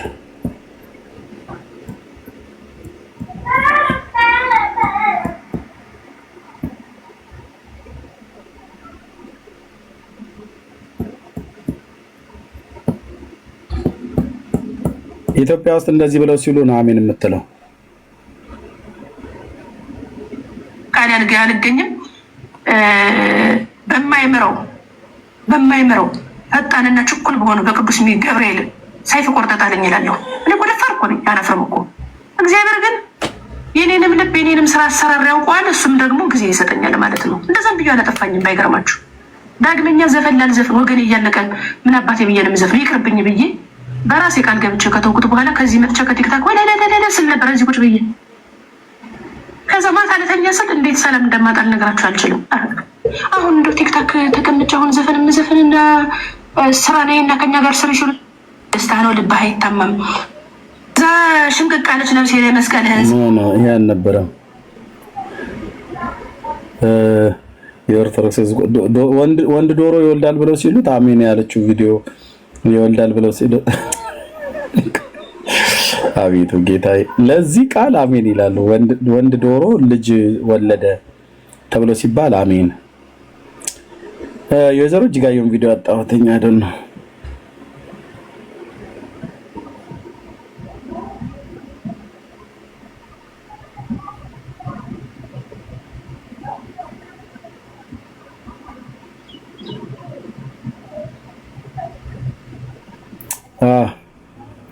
ብዙ ቪዲዮ ነው። ባለፈው ደጋግሜ ያሳይቻቸዋለሁ። እሷ ቅባት የሚባለው የጎጃሞቹ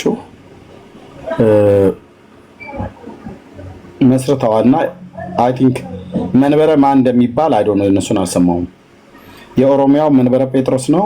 አሁን ያለው መንበረ ተክለ ሃይማኖት ነው። የትግራዩ መንበረ ሰላማ ነው። አያጣሁትኝ። በሌላ ቀን ፈልጌ አሳያቸዋለሁ። ባለፈው ማሳይቻለሁ።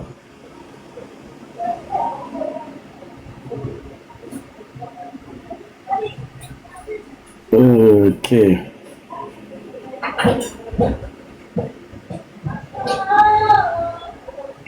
አገኘሁት። ቴንክ ዩ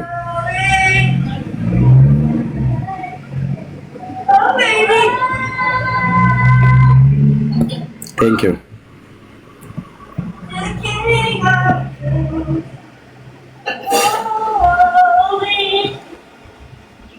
ገድለ ገብረ መንፈስ ቅዱስ ላይ ጎጃሜ ቡዳ ነው ይላል። አንሱልን ብለን ጠይቀናል። እስከ መቼ ነው ቡዳ እየተባልን የምንኖረው ብለን ጠይቀናል። ማን ላይ ነው የሚለው? ገድለ ገብረ መንፈስ ቅዱስ ላይ ጎጃሜ ቡዳ ነው ይላል። አንሱልን ብለን ጠይቀናል። እስከ መቼ ነው ቡዳ እየተባልን የምንኖረው ብለን ጠይቀናል። መልስ አጣን። እስከ ዛሬ ድረስ ያነሳልንም የለም የለም ያለልን በቃ እንደገና ጥቁር እኔ ጥቁር መልበስ ነገርም ነገር ያኔ ነጭ ልብስ ነው የለበስኩት። አልለብስም ጥቁር።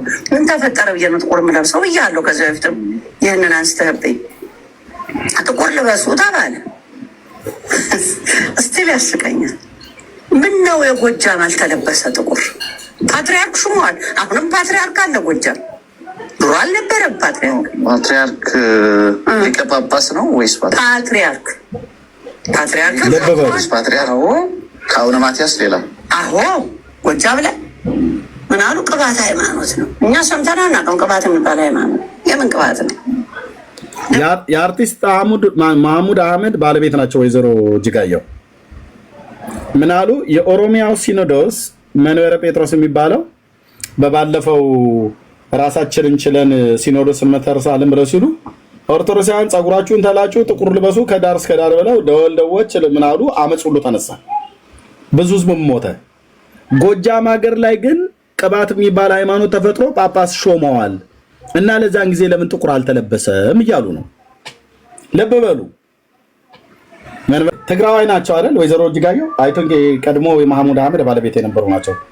ትግራዋይ ናቸው አይደል? እኚህ ናት። በጣም ነው ደስ የሚሉ ንግግራቸው፣ ሚዛናዊ የሆነ ነገር የሚናገሩት። እዚህም ጋር አይ ቲንክ ምንድነው ብለው የጻፉት ቪዲዮን የሰሩባቸው ሰዎች ጎጃሜ ቡዳ ነው ስለተባልን ራሳችን ፓትርያርክ መስርተናል አሉን፣ ግን ዝም ተባሉ ትላለች ይቺ የህዋት አፍ አሉ። የህዋት አፍ ብለው ካሏት አይ ቲንክ ትግራዋይ ነች ማለት ነው በዘሯ። አሁን በዘሯ ከምትሰድባት እውነቱ የተናገሩ ትክክል ነው ወይ ነው? እና ወይዘሮ እጅጋየሁ አይ እኛ ጎጃሚዎች እኮ እያለች እኮ ነው። እኛ ጎጃሚዎች ታዲያ ለምን የህዋት አፍ ብለው የመከፋፈሉ አጀንዳ የህዋት ነው ብለው ነው። አጀንዳውን አቀንቅናለች ነው። አይ ትግራዋይ ናት እያሉ ነው። ቢሆንም ትግራዋይ የሚሆኑ ጎጃሜ ምንም በዘራቸው አይደለም መከሰስ ያለባቸው፣ በተናገሩት እውነት ነው። ልክ ነው። ጎጃሜ ቡዳ ነው ብሎ የሚለው እኮ ገድለ ገብረ መንፈስ ቅዱስ ነው፣ ገድለ ተክለ ሃይማኖት ነው። አይልም ብሎ የሚል ሰው ሲምጣና ይናገር፣ እኛ እናወጣዋለን መጽሐፉ ስላለ ማለት ነው። እና የትኛው ነው ታዲያ አሁን ዲያቆን አዲስ መንበረ ሰላማ፣ መንበረ ጴጥሮስ ወይስ መንበረ ተክለ ሃይማኖት፣ መንበረ ማርቆስ? የትኛው ነው ማነው ሐዋርያዊ ቅብብሎሻቸው? መጥቶ የት ነው ያረፈው? ቅብብሎሽ የሚባል ነገር የለም ኤርሚ፣ ቅብብሎሽ የሚባል ነገር የለም። የፖለቲካ ጨዋታ ነው። ቅብብሎሽ የሚባለው ነገር ከፖለቲካ ጨዋታ ይዘለል አይደለም። አቡነ ተክለ ሃይማኖትን ከግብጽ የትኛው ሊቀ ጳጳስ የትኛው ፓትርያርክ ነው የሾማቸው ብትል አንድ የምታመጣ የለም። አንድ አያመጣልንም። እስቲ አቡነ ተክለ ሃይማኖት ከግብጽ የተሾሙበትን አምጣ ብትለው አያመጣም። ለምን? እሳቸው ራሳቸው እኮ ከሰማይ ነው ቅድስት ሥላሴ ነው ሶስቱ ሥላሴ ናቸው ሾሙ ሶስቱ ብለው ወርደው ወደ ምድር ወደ እኔ መጥተው ሾሙኝ ብለው እኮ ተናግረዋል እኮ እሳቸው ራሳቸው። ከሰማይ ነው የተሾምኩት መሬታዊ ሹመት አይደለም የኔ ቅስና ብለው ተናግረዋል እሳቸው ራሳቸው። ይሄ ከዚህኛው እውነት ጋር ይጋጫል። ስለዚህ ቅብብሎሽ የሚባል ነገር የለም። ዛሬ አዲስ አበባ ያለው ሲኖዶስም ሆነ አዲስ አበባ ያለው መንበረ ፓትርያርክ ምንም አይነት ግንኙነት ከግብጽ ቤተክርስቲያን ጋር የለውም። አንደኛ ስሙን ማን ብሎ ይጠራዋል ካልከኝ ራሱን መንበረ ተክለ ሃይማኖት ብሎ ይጠራል ራሱን። መንበረ ተክለ ሃይማኖት ደግሞ ከግብጽ አይደለም ከእስክንድርያ አይደለም ከሰማይ ነው የሚለው፣ ከሰማይ ነኝ ነው የሚለው መንበረ ተክለ ሃይማኖት። ሁለተኛ ደግሞ ይሄ ኢትዮጵያ የመጀመሪያውን ፓትርያርክ ስትሾም አቡነ ባስልዮስን 1954 ዓ.ም ስትሾም ምንፍቅና ነው ብለው ለይተዋል። እስክንድርያ አቡነ ቄርሎስ አራተኛ እና አቡነ ቴዎፍሎስ ሄደው ተከራክረው ተሟግተው አሳምነው 1953ቱን መጽሐፍ ካለህ መጽሐፍ ቅዱስ የታተመበት ምክንያት እኮ ኢትዮጵያ የራሷን ፓትርያርክ መሾም አትችልም ብለው ሐዋርያት ጽፈዋል ብለው ግብጾች ክሌም ስላደረጉ አፄ ኃይለ ሥላሴ ከግሪክ አስተርጉሞ አመጡ። የትኛውን መጽሐፍ? 1953 54ቱን መጽሐፍ።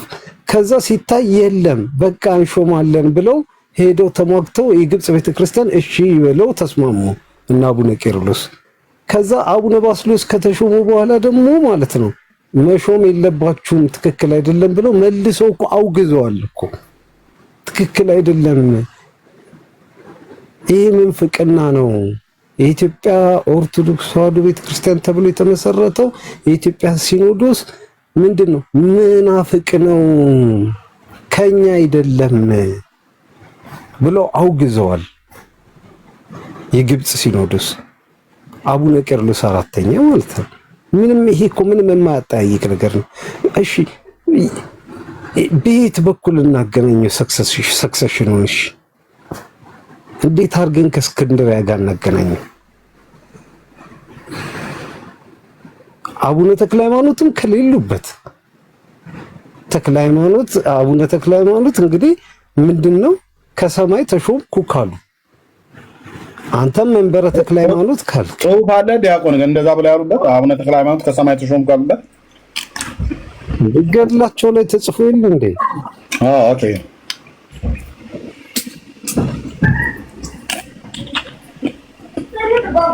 ያ እሳቸው ይሄን ባሉበት፣ ሁለተኛ ደግሞ ፓትርያርክ ስንሾም አይ ለይተናል ከኛ አይደለም ግብጾቹ ባሉበት ሁኔታ ላይ ተነስተን እንዴት አይነት ሰክሰሽን እናወራ? አሁን እነሱ ክርክሩን የት ይወስዱታል መሰለ ስበው እዛ ኒቂያ ጉባኤ ላይ ይወስዱታል። ስለዚህ የኢትዮጵያ ኦርቶዶክስ ተዋሕዶ ቤተክርስቲያን ከኒቂያ ጉባኤ የተፈለፈለች ነች ይሏል። ከዛ የወጣች ነች ይሏል። የኒቂያ ጉባኤ የተደረገው በ325 የኢትዮጵያ ኦርቶዶክስ ተዋሕዶ ቤተክርስቲያን የተመሰረተችው በ1954 ከስንት ኦልሞስት ከ1700 ዓመት በኋላ ከኒቂያ ጉባኤ ከ1700 ዓመት በኋላ ምን አይነት ሰክሰሽን ነው?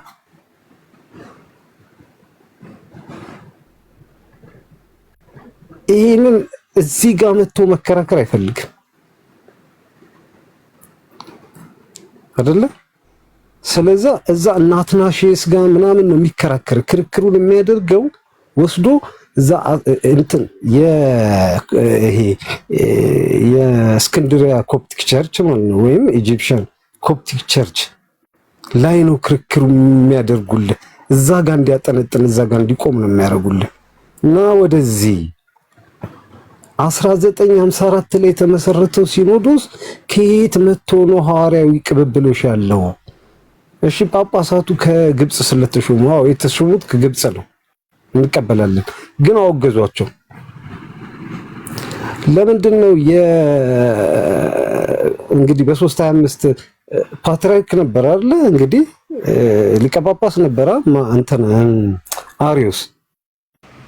እሱም አፖስቶሊክ ሰክሰሽን አለው ማለት ነው። ከተወገዘ በኋላ ሰክሰሽኑ እዛ ጋር አቁሟል አይደል? ያ ስለዛ የኢትዮጵያ ኦርቶዶክስ ተዋሕዶ ቤተክርስቲያንስ በ1954 ዓ.ም ከተወገዘች በኋላ ለምን ሰክሰሽኑ እሱ ጋር አይቆምም? ይለያል። ልዩ አሰራር አለው። ያ እዚህ ጋር ይመጣልን፣ ቢሞት አይመጣልን። እዚህ ጋር መጥቼ ይከራከራለሁ የሚል ሰው ካለ ይምጣ፣ ይምጣ ይዋድ ይምጣ። እዚህ ጋር ቆም የሚከራከራለሁ የሚል ካለ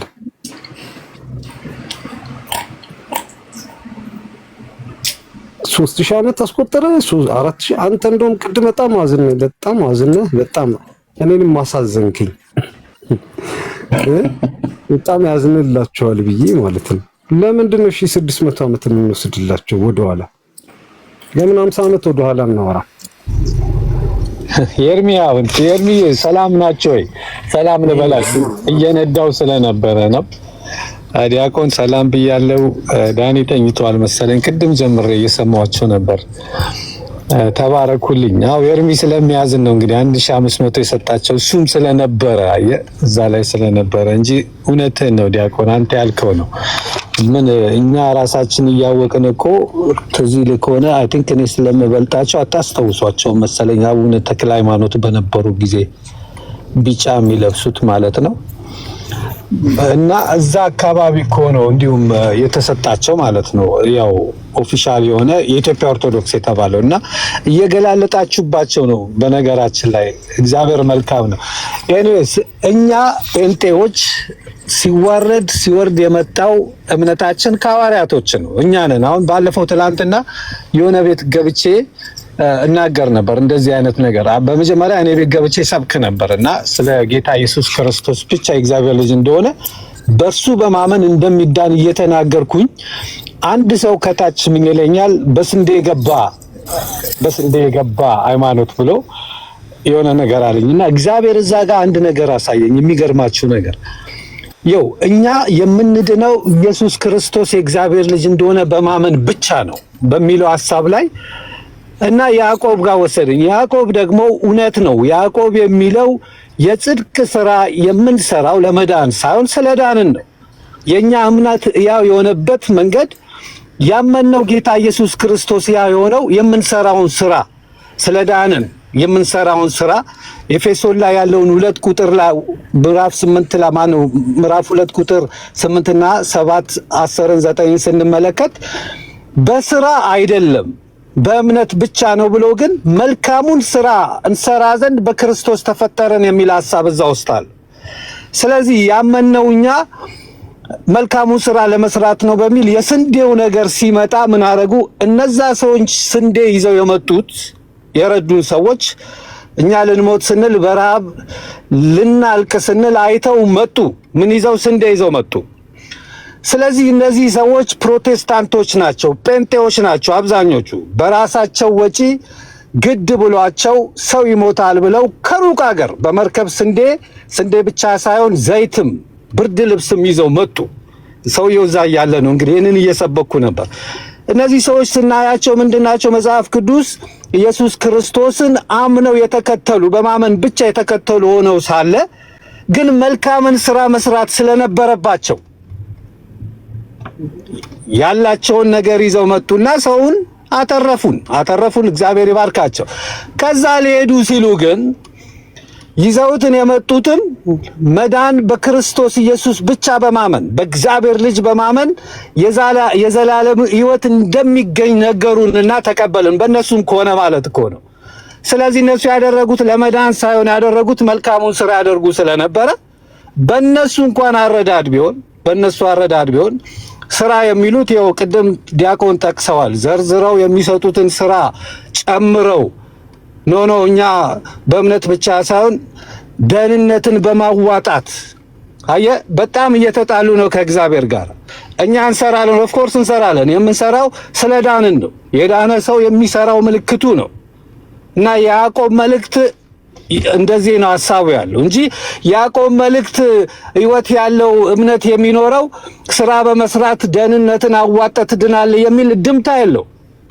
ስለዚህ እነዚህ መድብላውያን ናቸው። እነዚህ ሰዎች እግዚአብሔር የደህንነትን በክርስቶስ ተፈጸመ ብሎ በመስቀል ላይ የሰራውን ስራ ኖ የማይበቃም እኛም ደህንነትን እናዋጣለን ብለው ከእግዚአብሔር ጋር እየተጣሉ ነው። በነገራችን ላይ በጣም ሲሪየስ የሆነ ነገር ነው። ሃይማኖታዊ ይመስላል፣ መልክ ያለው ነገር ይመስላል፣ ግን ከእግዚአብሔር ቃል ጋር ዳይሬክት የሚጋጭ ነው። እግዚአብሔር እኮ በልጁ በኩል ነው ደህንነትን ለሰው ልጆች የፈጸመው። እና በዚህ ሐሳብ ላይ ኤርሚዬ በጣም አደገኛ የሆነ መገለጥ ሰጠኝ እግዚአብሔር ስሰብክበት ነበር። እና ጌታ የተመሰገነ ይሁን። አሁን ደግሞ እናንተ ያነሳችሁት ሐሳብ ጊዜያዊ ነው፣ ወቅታዊ ነው። እንግዲህ ወንጌልም ለመስበክ ስለሚመቸን ኢየሱስ ክርስቶስ ጌታ ነው። አላብዛባችሁና ከርሱ አልውጣ። ይሄ ሴሽን ሐዋርያት ሴሽን ምናምን የሚባለው ነገር እኛ ከሐዋርያቶቹ ከነ ማቲያስ ከነ ጳውሎስ ከነ ፒተር ከመጽሐፍ ቅዱስ ላይ መጽሐፍ ቅዱስ ያውና የሚሰራ ነው። ስቲል በህይወት ያሉት እነሱ ናቸው። እኛ ከነሱ ነው የቀዳ ነው የወሰድነው። እነሱ የሚሰብኩትን የሐዋርያት ስራዎች ነው የምንሰብከው። ስለዚህ ወደዚህም ብዙ እግዚአብሔር የሚረዳን ነገር ስላለ ጌታ ይባረክ። አሪፍ ሰዓት ላይ ነው ያለነው። አሁን ኤርሚዬ በርታ። በጣም ብዙ ታቾኝ እየሰማው ነበርና ስነዳ ነክቼው ነው የገባሁት። ተባረኩልኝ። እሺ ሰላም ልላችሁ ነው። ይሄን ሳልል ካለፍኩ ጥሩ አይደለም ብዬ ነው። ብርክ በሉልኝ። እሺ ወንድማችን ተባረክ፣ ጸጋ ይብዛል። ኦኬ እሺ። ብፁዕ አላየውም ነበር። ናግባ ከቻልክ ብፁዕ አምላክ አላየውም ነበር። አሁን ገና ነው ያየሁት ኮሜንት ላይ ሳያችሁ ገስት አላከ። እንግዲህ ወንድሞችና እህቶች አንዳንዴ ታሪክን አለማወቅ ብዙ ሄደን ሊያዋርደን የሚችለውን ታሪክ እንደሚያከብር አድርጎ ሲናገሩ መኖር መጨረሻ ያው ውርደት ነው። የሐዋርያዊ ቅብብሎሽ ብለው የኢትዮጵያ ኦርቶዶክስ ተዋሕዶ ቤተክርስቲያን በእውነት ለመናገር እግዚአብሔር ምስክር ነው፣ በታሪክ ውስጥ ሊናገሩ አይችሉም። ለምን? ምንም ግራውንድ የላቸውም። ቅድም ወንድሜ ዲያቆን አዲስ እንዳለው ምናልባት እዛ የቀደሙ አባቶች ጋር ሄደው ኒቂያ አካባቢ ላይ እዛ የነበሩ ከዛም በፊት የነበሩት ላይ ሐዋርያና አበው የሚባሉት እነሱ አካባቢ ላይ ሊያወሩ ይችላሉ። እነሱን አባቶች የኛ አባቶች ናቸው ብለው ኢግናሽየስ የኛ ነው እንጂ እናንተ አይደለም ብለው ሲሉ ሲደመጡ ይሰማል። ምን ያህል ታላላነት እንደሆነና ምን ያህል እንደው አስቀድሞ ማይክ በጨበጠ ነው አይነት ነገር እንደሚባለው እንደዛ ማለት ነው።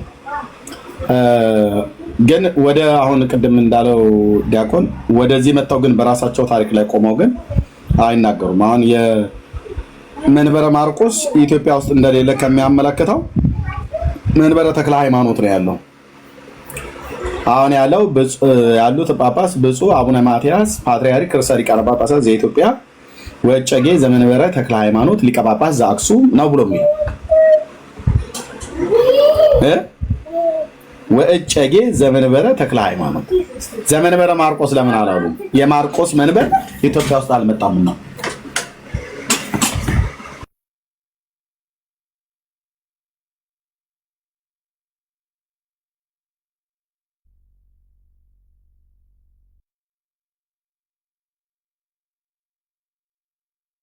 እሺ የማርቆስ መንበር ኢትዮጵያ ውስጥ አልመጣምና ማለት ነው። ቢመጣ ኖሮ ብፁዕ ወቅዱስ አቡነ ተክለ ሃይማኖት ፓትርያርክ ርዕሰ ሊቃነ ጳጳሳት ዘኢትዮጵያ ወእጨጌ ዘመንበረ ማርቆስ ነበር መባል ያለበት። ግን ማርቆስን የምታገኘው ጎጃም ሄደህ ነው። ደብረ ማርቆስ በመንበር አታገኘው። ዘመንበረ ተክለ ሃይማኖት እንጂ ዘመንበረ ማርቆስ የሚባል የለም። ስለዚህ ከእስክንድሪያ ዘመንበረ ማርቆስ የመጣችው እንደው ሐዋርያዊ ሰንሰለቱን ጠብቃ ወርዳት ወራርዳ እኛ ጋር የደረሰች ምናምን ነገር ብላችሁ አትበሉ። ቢያንስ እንደው ካላችሁ እንኳን እኛ ጋር አትበሉ። በተለይ ከኢትዮጵያ ኦርቶዶክስ ክርስቲያን የነበርን እንደኔም እንደ ዲያቆን አዲስም አይነት አገልጋዮች ጋር አትበሉ። እውነቴን ነው ብዬምላችሁ አትበሉ።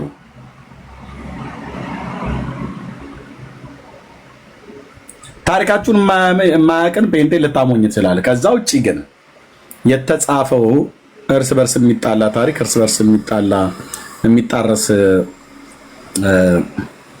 ላይ ቆሞ ማውራት ተገቢ አይደለም። ስለዚህ ጌታ ኢየሱስ ይሻላችኋል ነው። እኛ መንበረ ማርቆስ በል መንበረ ተክለ ሃይማኖት፣ መንበረ መሐመድ በል መንበረ አህመድ አይጠቅሟችሁም። አንዳቸው መንበረ ተክለ ሃይማኖትን ብለህ ብትለው ኢየሱስ ክርስቶስን አይሰብክም። ኦኬ ስለ ይኩኖ አምላክ ዳይናስቲ ነው የሚያወራ። ያ የዶሮ ጭንቅላቷ እንዳትረሳ። ዶሮ ጭንቅላቱ እኮ አይበላም ራሱ አይደል? የዶሮ ጭንቅላት የዶሮ አንገት ምናምን ነገር ሲበላ አውቃለሁ። ወጥ ውስጥ እናቶቻችን አንዳንድ ጊዜ አንገቱን ምናምን ነገር እንደዚህ ጨምረውት ይገኛል። ታጥቦ ምናምን ነገር በደንብ ወደ ውስጥ ያለው ሁሉ በስንደዶ በምናምን ነገር እናቴ እንደዚህ እየጎረጎረች ውስጥ ነው ያለው ቆሻሻውን አውጥታ ስታጠበው ከዶሮ 12 ብልቶች ከሚባሉት መካከል እንደዛ አይቻለሁ። የዶሮ ጭንቅላቱ ያውም ሳይጠበስ ሳይቀቀል ሳይንተስ ሳይል ማለት ነው። ገድለ ተክለ ሃይማኖት ነው። ጉሮሮ አንገቱ ማለት ነው። አንቺው ጉሮሮው ማለት ነው አንገቱ። አቡነ ተክለ ሃይማኖት ላይ እኮ ሰራተኛዋ ምድጃ ላይ ጥላው ንጉስ ይኩኖ አምላክ እኮ አንስቶ ያልተጠበሰ ወጥ ያልተሰራ ያልተቀቀለ የዶሮ ጭንቅላት እኮ በልቶ እኮ የነገሰው ንግስና ነው። ከሰማይ ጵጵስናን አገኘው ብሎ ያለበት ነው። አስታውስኩትኝ ገድለ ተክለ ሃይማኖት ላይ ማለት ነው።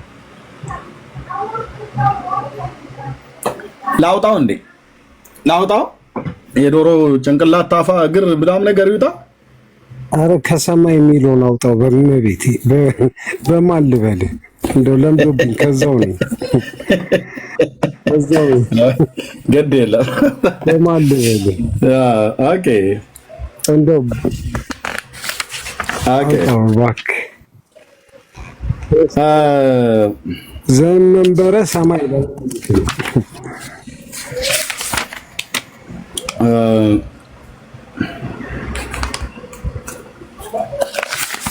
የንጉስ ዘእልመክኑን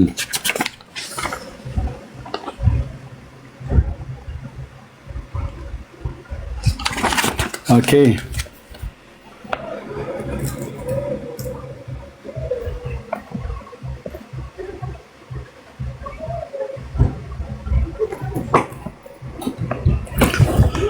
ኦኬ ልብኛል እንጂ ታመጣው ነበር እዚህ አካባቢ ላይ ነው ያለው። ኦኬ ብፁዕ አባታችን ጠቅላይ ቤተ ቅዱስ ሚካኤል ኦኬ ምዕራፍ 25 ኦኬ ምዕራፍ 24 ወይ ምዕራፍ 25 ኦኬ እንደማና ተነፈረ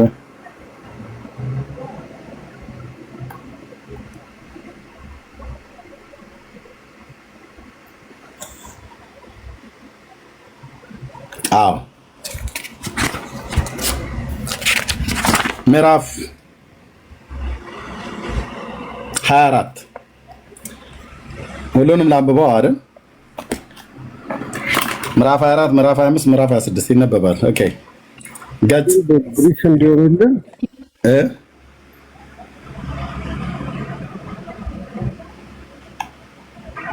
ብሪፍ እንዲሆንልን ሙሉ ይነበብ። ያው ይስሙ ታሪካቸው። ገጽ 65 ምዕራፍ 24 ከዕለታት በአንዱ ቀን ከብዙ ሰራዊት ጋር ዋሊያ ሊያድን ወደ ዱር ሄደ። ሲመለከትም ከእሱ ጋር ተለይቶ ሄደ። ቀትርም በሆነ ጊዜ የመላእክት አለቃ ቅዱስ ሚካኤል ግሩም የሆነ ልብስ ለብሶ ታየው። ባይዘው የሚካኤልና ተክለ ሃይማኖት እንደ ጓደኛ ናቸው፣ እንደ ባልና እንደ ሙሽራና እንደ ሚዜ ይላል መጽሐፋቸው ማለት ነው። ክቡር ፍስሐ ጽዮንም ባየው ጊዜ ደንግጦ እንደ በድን ሆነ። የመላእክት አለቃ ሚካኤል አማትቦ አስነሳውና ፍርሃቱን አራቀለት። በእንደዚህ ያለ ገናንነት የማይህ ጌታ ያንተ ማን አለው። የመላእክት አለቃ ሚካኤልም ዘወትር የምጠብቅህ ከአንተ የማለኝ ጸጋ ዘአብ ስላንተ ከውሃ ውስጥ ያወጣው እግዚአብሔርን ስላንተ ከተማረከችበት የመለስኳት እኔ ነኝ አለው። አውሬ አዳኝ ለምን ትሆናለህ? ይህንን ስራ ከሃይማኖት ውጭ ላሉ ለአሕዛብ ነው እንጂ ለካህናት አይደለምና። ለካህናት ስራቸው ሃይማኖትን ማስተማር፣ ህዝቡን መምከር ነው። እንግዲህ አውሬ አዳኝ አትሁን፣ ፈረሰኛም አትሁን፣ ሰው ወደ እግዚአብሔር ለመመለስ በትምህርት የምታድኑን እንጂ ለቤተ መንግስቱም ሰማይ ለቤቱ ለመንግስተ ሰማያትም እድል ፈንታ ይሆን ዘንድ እነሆ የእግዚአብሔር ጽኑ ስልጣን ሰጥቶሃልና ሙት ታስነሳ ዘንድ ድውይን ትፈውስ ዘንድ ርኩሳንም አጋንንትን ከሀገርም ከምድረ በዳም ታረቃቸው ዘንድ ዲያብሎስን ድል ተነሳለህ።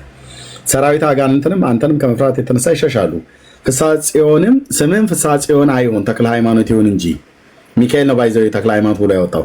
ትርጓሜውም ተክለ አብ፣ ተክለ ወልድ፣ ተክለ መንፈስ ቅዱስ ማለት ነው። የመላእክት አለቃ ቅዱስ ሚካኤል ይህን ሲናገረው ጌታችን ኢየሱስ ክርስቶስ በስጋ ከደቀ መዛሙርቱ ጋር እንደነበረ ሆኖ በመላእክት አለቃ በቅዱስ ሚካኤል ክንፍ ላይ ሆኖ መልከ መልካም ጎልማሳ መስሎ ታየው። ኢየሱስ በሚካኤል ክንፍ ላይ ሆኖ ማለት ነው። እንታያችሁ ብፁዕ አባታቸው አቡነ ተክለ ሃይማኖትም አይቶ ፈጽሞ አደነቀ። ከዚያም አስቀድሞ መልአኩን ጌታዬን ገልጾ ያሳያቸው ነበር። ጌታችንም ወዳጄ እንዴት ሰነበተ? ቸራለህ? ብፁዕ አባታችንም ተክለ ሃይማኖት ጌታዬ ሆይ አንተ ማነህ ባለው ጊዜ የዓለም መድኃኒት የምሆን እኔ ኢየሱስ ክርስቶስ ነኝ አለው። በእናትህ ማኅፀን ሳለህ የፈጠርኩ እኔ ነኝ አለው። የእኔ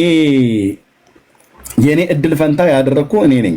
በተወለድ በሶስተኛው ቀን አሃዱ አብ ቅዱስ፣ አሃዱ ወልድ ቅዱስ፣ አሃዱ ውእቱ መንፈስ ቅዱስ ብለህ ታመሰግነኝ ዘንድ የምስጋና ሀብትንም ያሳደርኩብህ እኔ ነኝ። በረሃብ ዘመን በቤትም የሚሻውን ምግብ ሁሉ ቅቤውንም የስንዴውንም ዱቄት በእናት በአባተ ቤት ይመላ ዘንድ በእጅህ ሀብተ በረከት ያሳደርኩ እኔ ነኝ። ይህንንም አንተን በተጣላህ ጊዜ በንፋስ አውታር የሰቀልኩትን በመዓት ጨንገርም የገረፍኩት እኔ ነኝ። ውሃ ጠምቶ በለመንከኝ ጊዜ ከደረቁ መሬት የጣፈጠ ውሃ ያመነጨውልህ እኔ ነኝ። ከልጅነት ጀምሮ እስከ ዛሬ ድረስ ብዙ ታምራትን ያደረኩልህ በአንተ እጅ የታመሙትን ያዳንኳቸው እኔ ነኝ። ወደፊትም አደርግልሃለሁ። ይህንንም ብሎ ሀብተ ክቡራንን የሚሆኑ እጆቹን ባረከ። ንስሐ መንፈስ ቅዱስ ብሎ ሹመተ ሀብትን አሳድረበት። በምድር ያሰርከው በሰማይ የታሰረ፣ በምድር የፈታው በሰማይ የተፈታ ይሁን። አንተን የሰማ እኔን መስማቱ ነው፣ የላከኝ አባቴን መስማቱ ነው። አንተን እምቢ ያለ እኔን እምቢ ያለ ነው፣ የላከኝንም አባቴን እምቢ ማለቱ ነው። ይህንንም ስልጣን ቀድሞ የሐዋርያት ሰጥቻቸው ነበር። ከሐዋርያትም የተቀበለ ጳጳሱ ቀድሞ ሾሞ ታስር ዘንድ ትፈታ ዘንድ ትተክልና ትነቅል ዘንድ ስልጣንን ሰጠህ። ይህንንም ያደረግኩልህ የጳጳሱን ቃል በመናቅ አይደለም፣ በአንተ የፍቅሬን ጽናት እገልጽልህ ዘንድ እንጂ።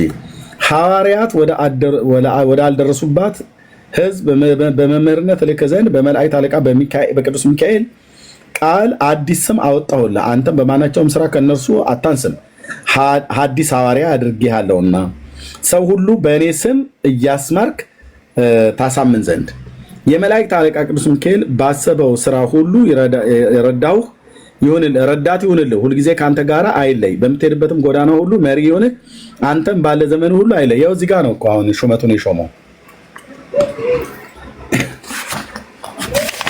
ኦኬ። ይህንን ብሎ ሰላምታ ሰጥቶት አይኖቹ እስኪርቅ ድረስ ብፁዕ አቡነ ተክለ ሃይማኖት እያየው በመላእክት አለቃ በቅዱስ ሚካኤል ክንፍ ላይ ሆኖ ወደ ሰማይ አረገ። ተክለ ሃይማኖትም እጅ ነስቶ እግዚአብሔርን አመሰገነ። አቤቱ ጌታዬ፣ ለእኔ ለኃጥእ የማይገባኝን ሰውን ይህንን ጸጋ የሰጠኝ ስምህ በሰማይ በምድር የተመሰገነ። ከዚችም ቀን ጀምሮ ሀብተ ኃይልን የተሞላ ሆነ። በተናገረም በመለኮት ብርሃን ነጸብራቅ በፊቱ ብሩህ ሆነ። ከዚህም በኋላ ከሰዎች ጋር ተገናኘ።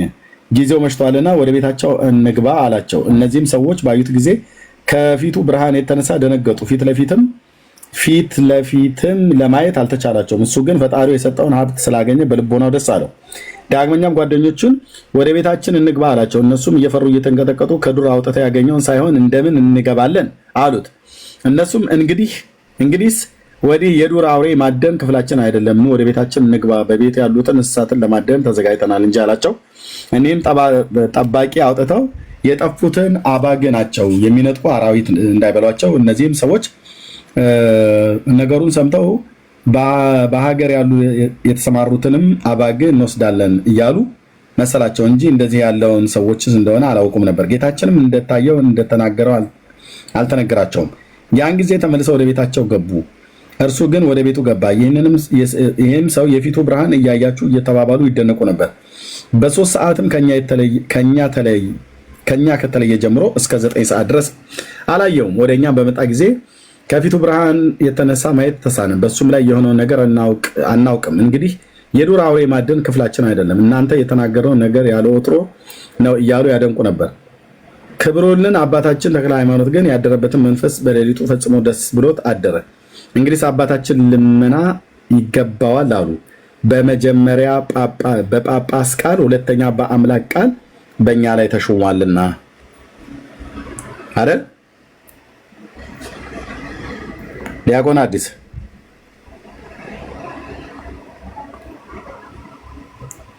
አላችሁ?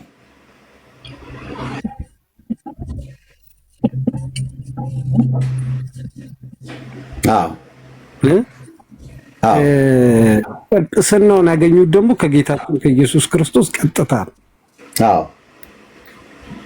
አሁን በዚህ ቅድስና ነው ሄደው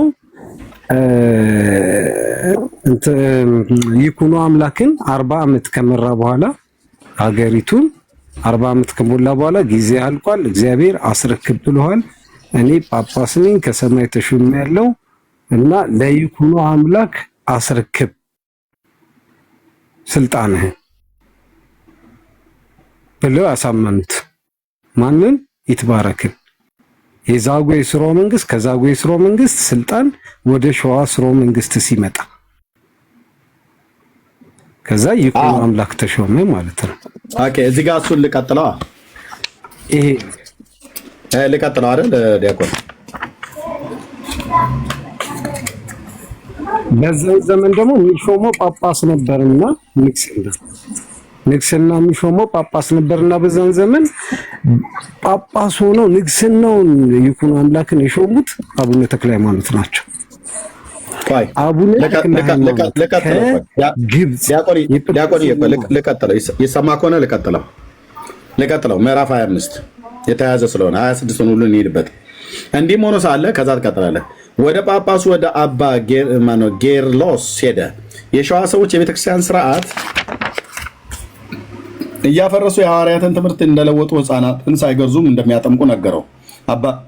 አባ ጌርሎስም ይህንን ሰምቶ መረቀው፣ አመሰገነው። እንደ እስራኤል መምህር እንደ ኤልያስ እግዚአብሔር ቀብተዋል። ሐዲስ ሐዋርያ ትሆናለህ። ጣዖት ታጠፋለህ፣ ታቦትን ትባርካለህ፣ ቅስና ድቁናን ትሾማለህ። አጋንንት በአንተ ላይ ቃል ከሀገሩ ሁሉ ይርቃሉ። ከመንፈስ ቅዱስ የተሰጠ ሐዋርያነት ብዙዎች ትምህርት ከአምልኮተ ጣዖት ወደ አምልኮተ እግዚአብሔር ተመልሳቸዋለህ። ቅስና ሰጥቶ በሸዋ ክፍለ ሀገር ሊቀ ካህን አድርጎ ሾመው። ማን? አባ ጌርሎስ የሚባለው አይደል? ያው እሺ። ከዚያ ፍስሐ ጽዮን በሸዋ ክፍለ ሀገር ሊቀ ካህናት አድርጌ እነሆ ሾሜያለሁ ብሎ አዋጅ አስነገረ። ሹመቱም ከኔ በታች ነው። በምድር ያሰረው በሰማይ የታሰረ ይሁን፣ በምድር የፈታው በሰማይ የተፈታ ይሁን ብሎ አባቶቼ ሐዋርያት በሰጡኝ ስልጣን እኔም ሾሜዋለሁ ብሎ አናግሮ በፍቅር አክብሮ ሹሞ ወደ ሀገሩ ሰደደው። አባ ጌርሎስም ሲሾመው ከአምሃራ አውራጃ ሳለ የመላእክት አለቃ ቅዱስ ሚካኤል ለእግዚአብሔር ተገልጾ ቀድሞ ያየሽው ራእይ ዛሬ ተፈጸመ አላት። ልጅሽም በእውነት የብርሃን ምሰሶ ሆነ። በሱም ላይ ተቀምጠው ያየሻቸው ብዙ አዕዋፍት የመንፈስ ቅዱስ ልጆች ናቸው አለ። እግዚኦ በመካከላቸው ልዩ ልዩ ሆነ ያየሽው ስራቸው እንደዚሁ ልዩ ልዩ ነው። ከነሱም አንድስ እንኳን የሚጎዳ የለም። ያም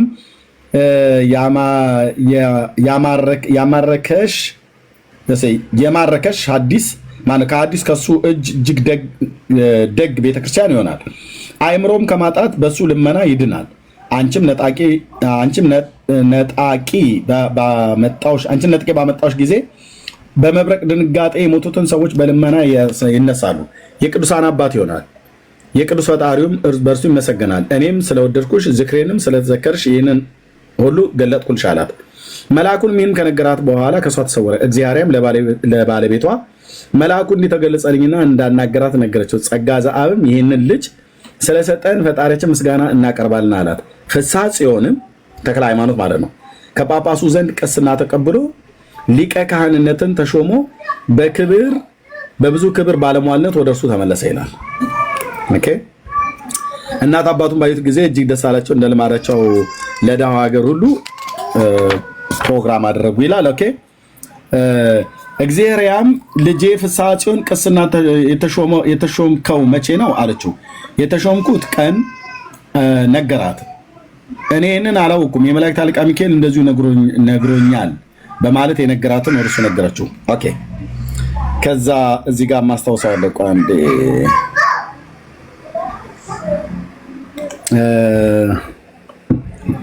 ይህን ዘእልመክኑን ነቅሶ ዶሮ ጮኸ። ኦኬ። ዶሮ ጋ ነው እዚህ ጋር መንግስት ሌላ ይሄዳል 3 ወር። ከዛ በኋላ መኳንንቱ መሳፍንቱም እየፈራ እየተንቀጠቀጠ ተክለ ሃይማኖት በታለ ግርማ ቤቱ ደረሰ። ፈጽሞ መነኩሴው ገብቷል። እዚህ ነገር ኦኬ። የሰራዊት አበጋዝ ዘእልመክኑ ጋ ነው ማለት ነው።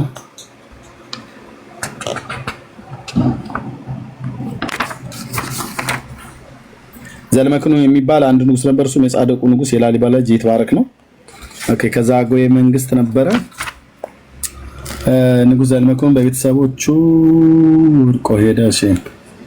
ሳማ አባታችን ተክለ ሃይማኖት። ኦኬ። የዶሮ ጩኸት ትርጓሜ ነገረው። አባቴ ያልተሻለኝ ማለት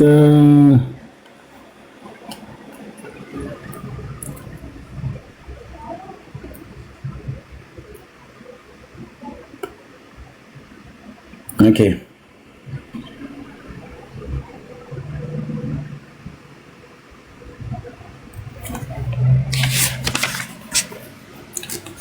ኦኬ። ቅርታዬን ከዛ ወደ አይሳሩ የተናገረ ጠላት ሲያልጣንበት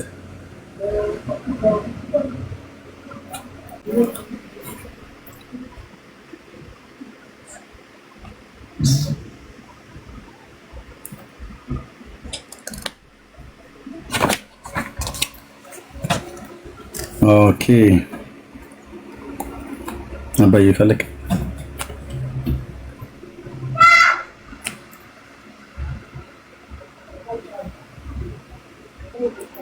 ኦኬ። ቅስናንም ጵጵስናን የተሸወቀ ከዛ ከእግዚአብሔር ታዞ ነገረኛና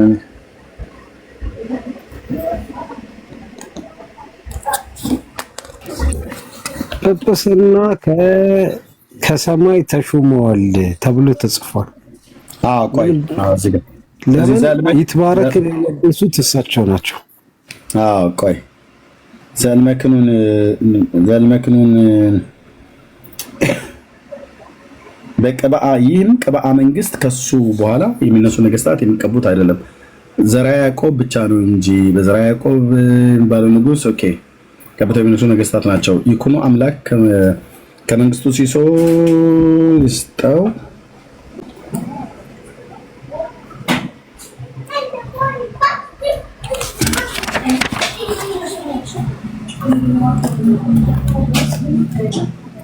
ኦኬ በራስ ቅድም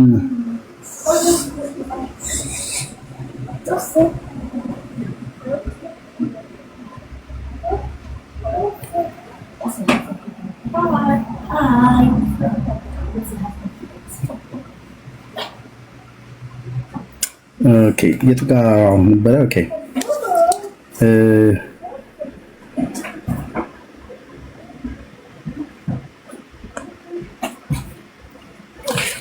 ጦርነት የተደረገበት ጋር ነው ለንጉሱ መሰለኝ እንደዛ ብሎ ያለው።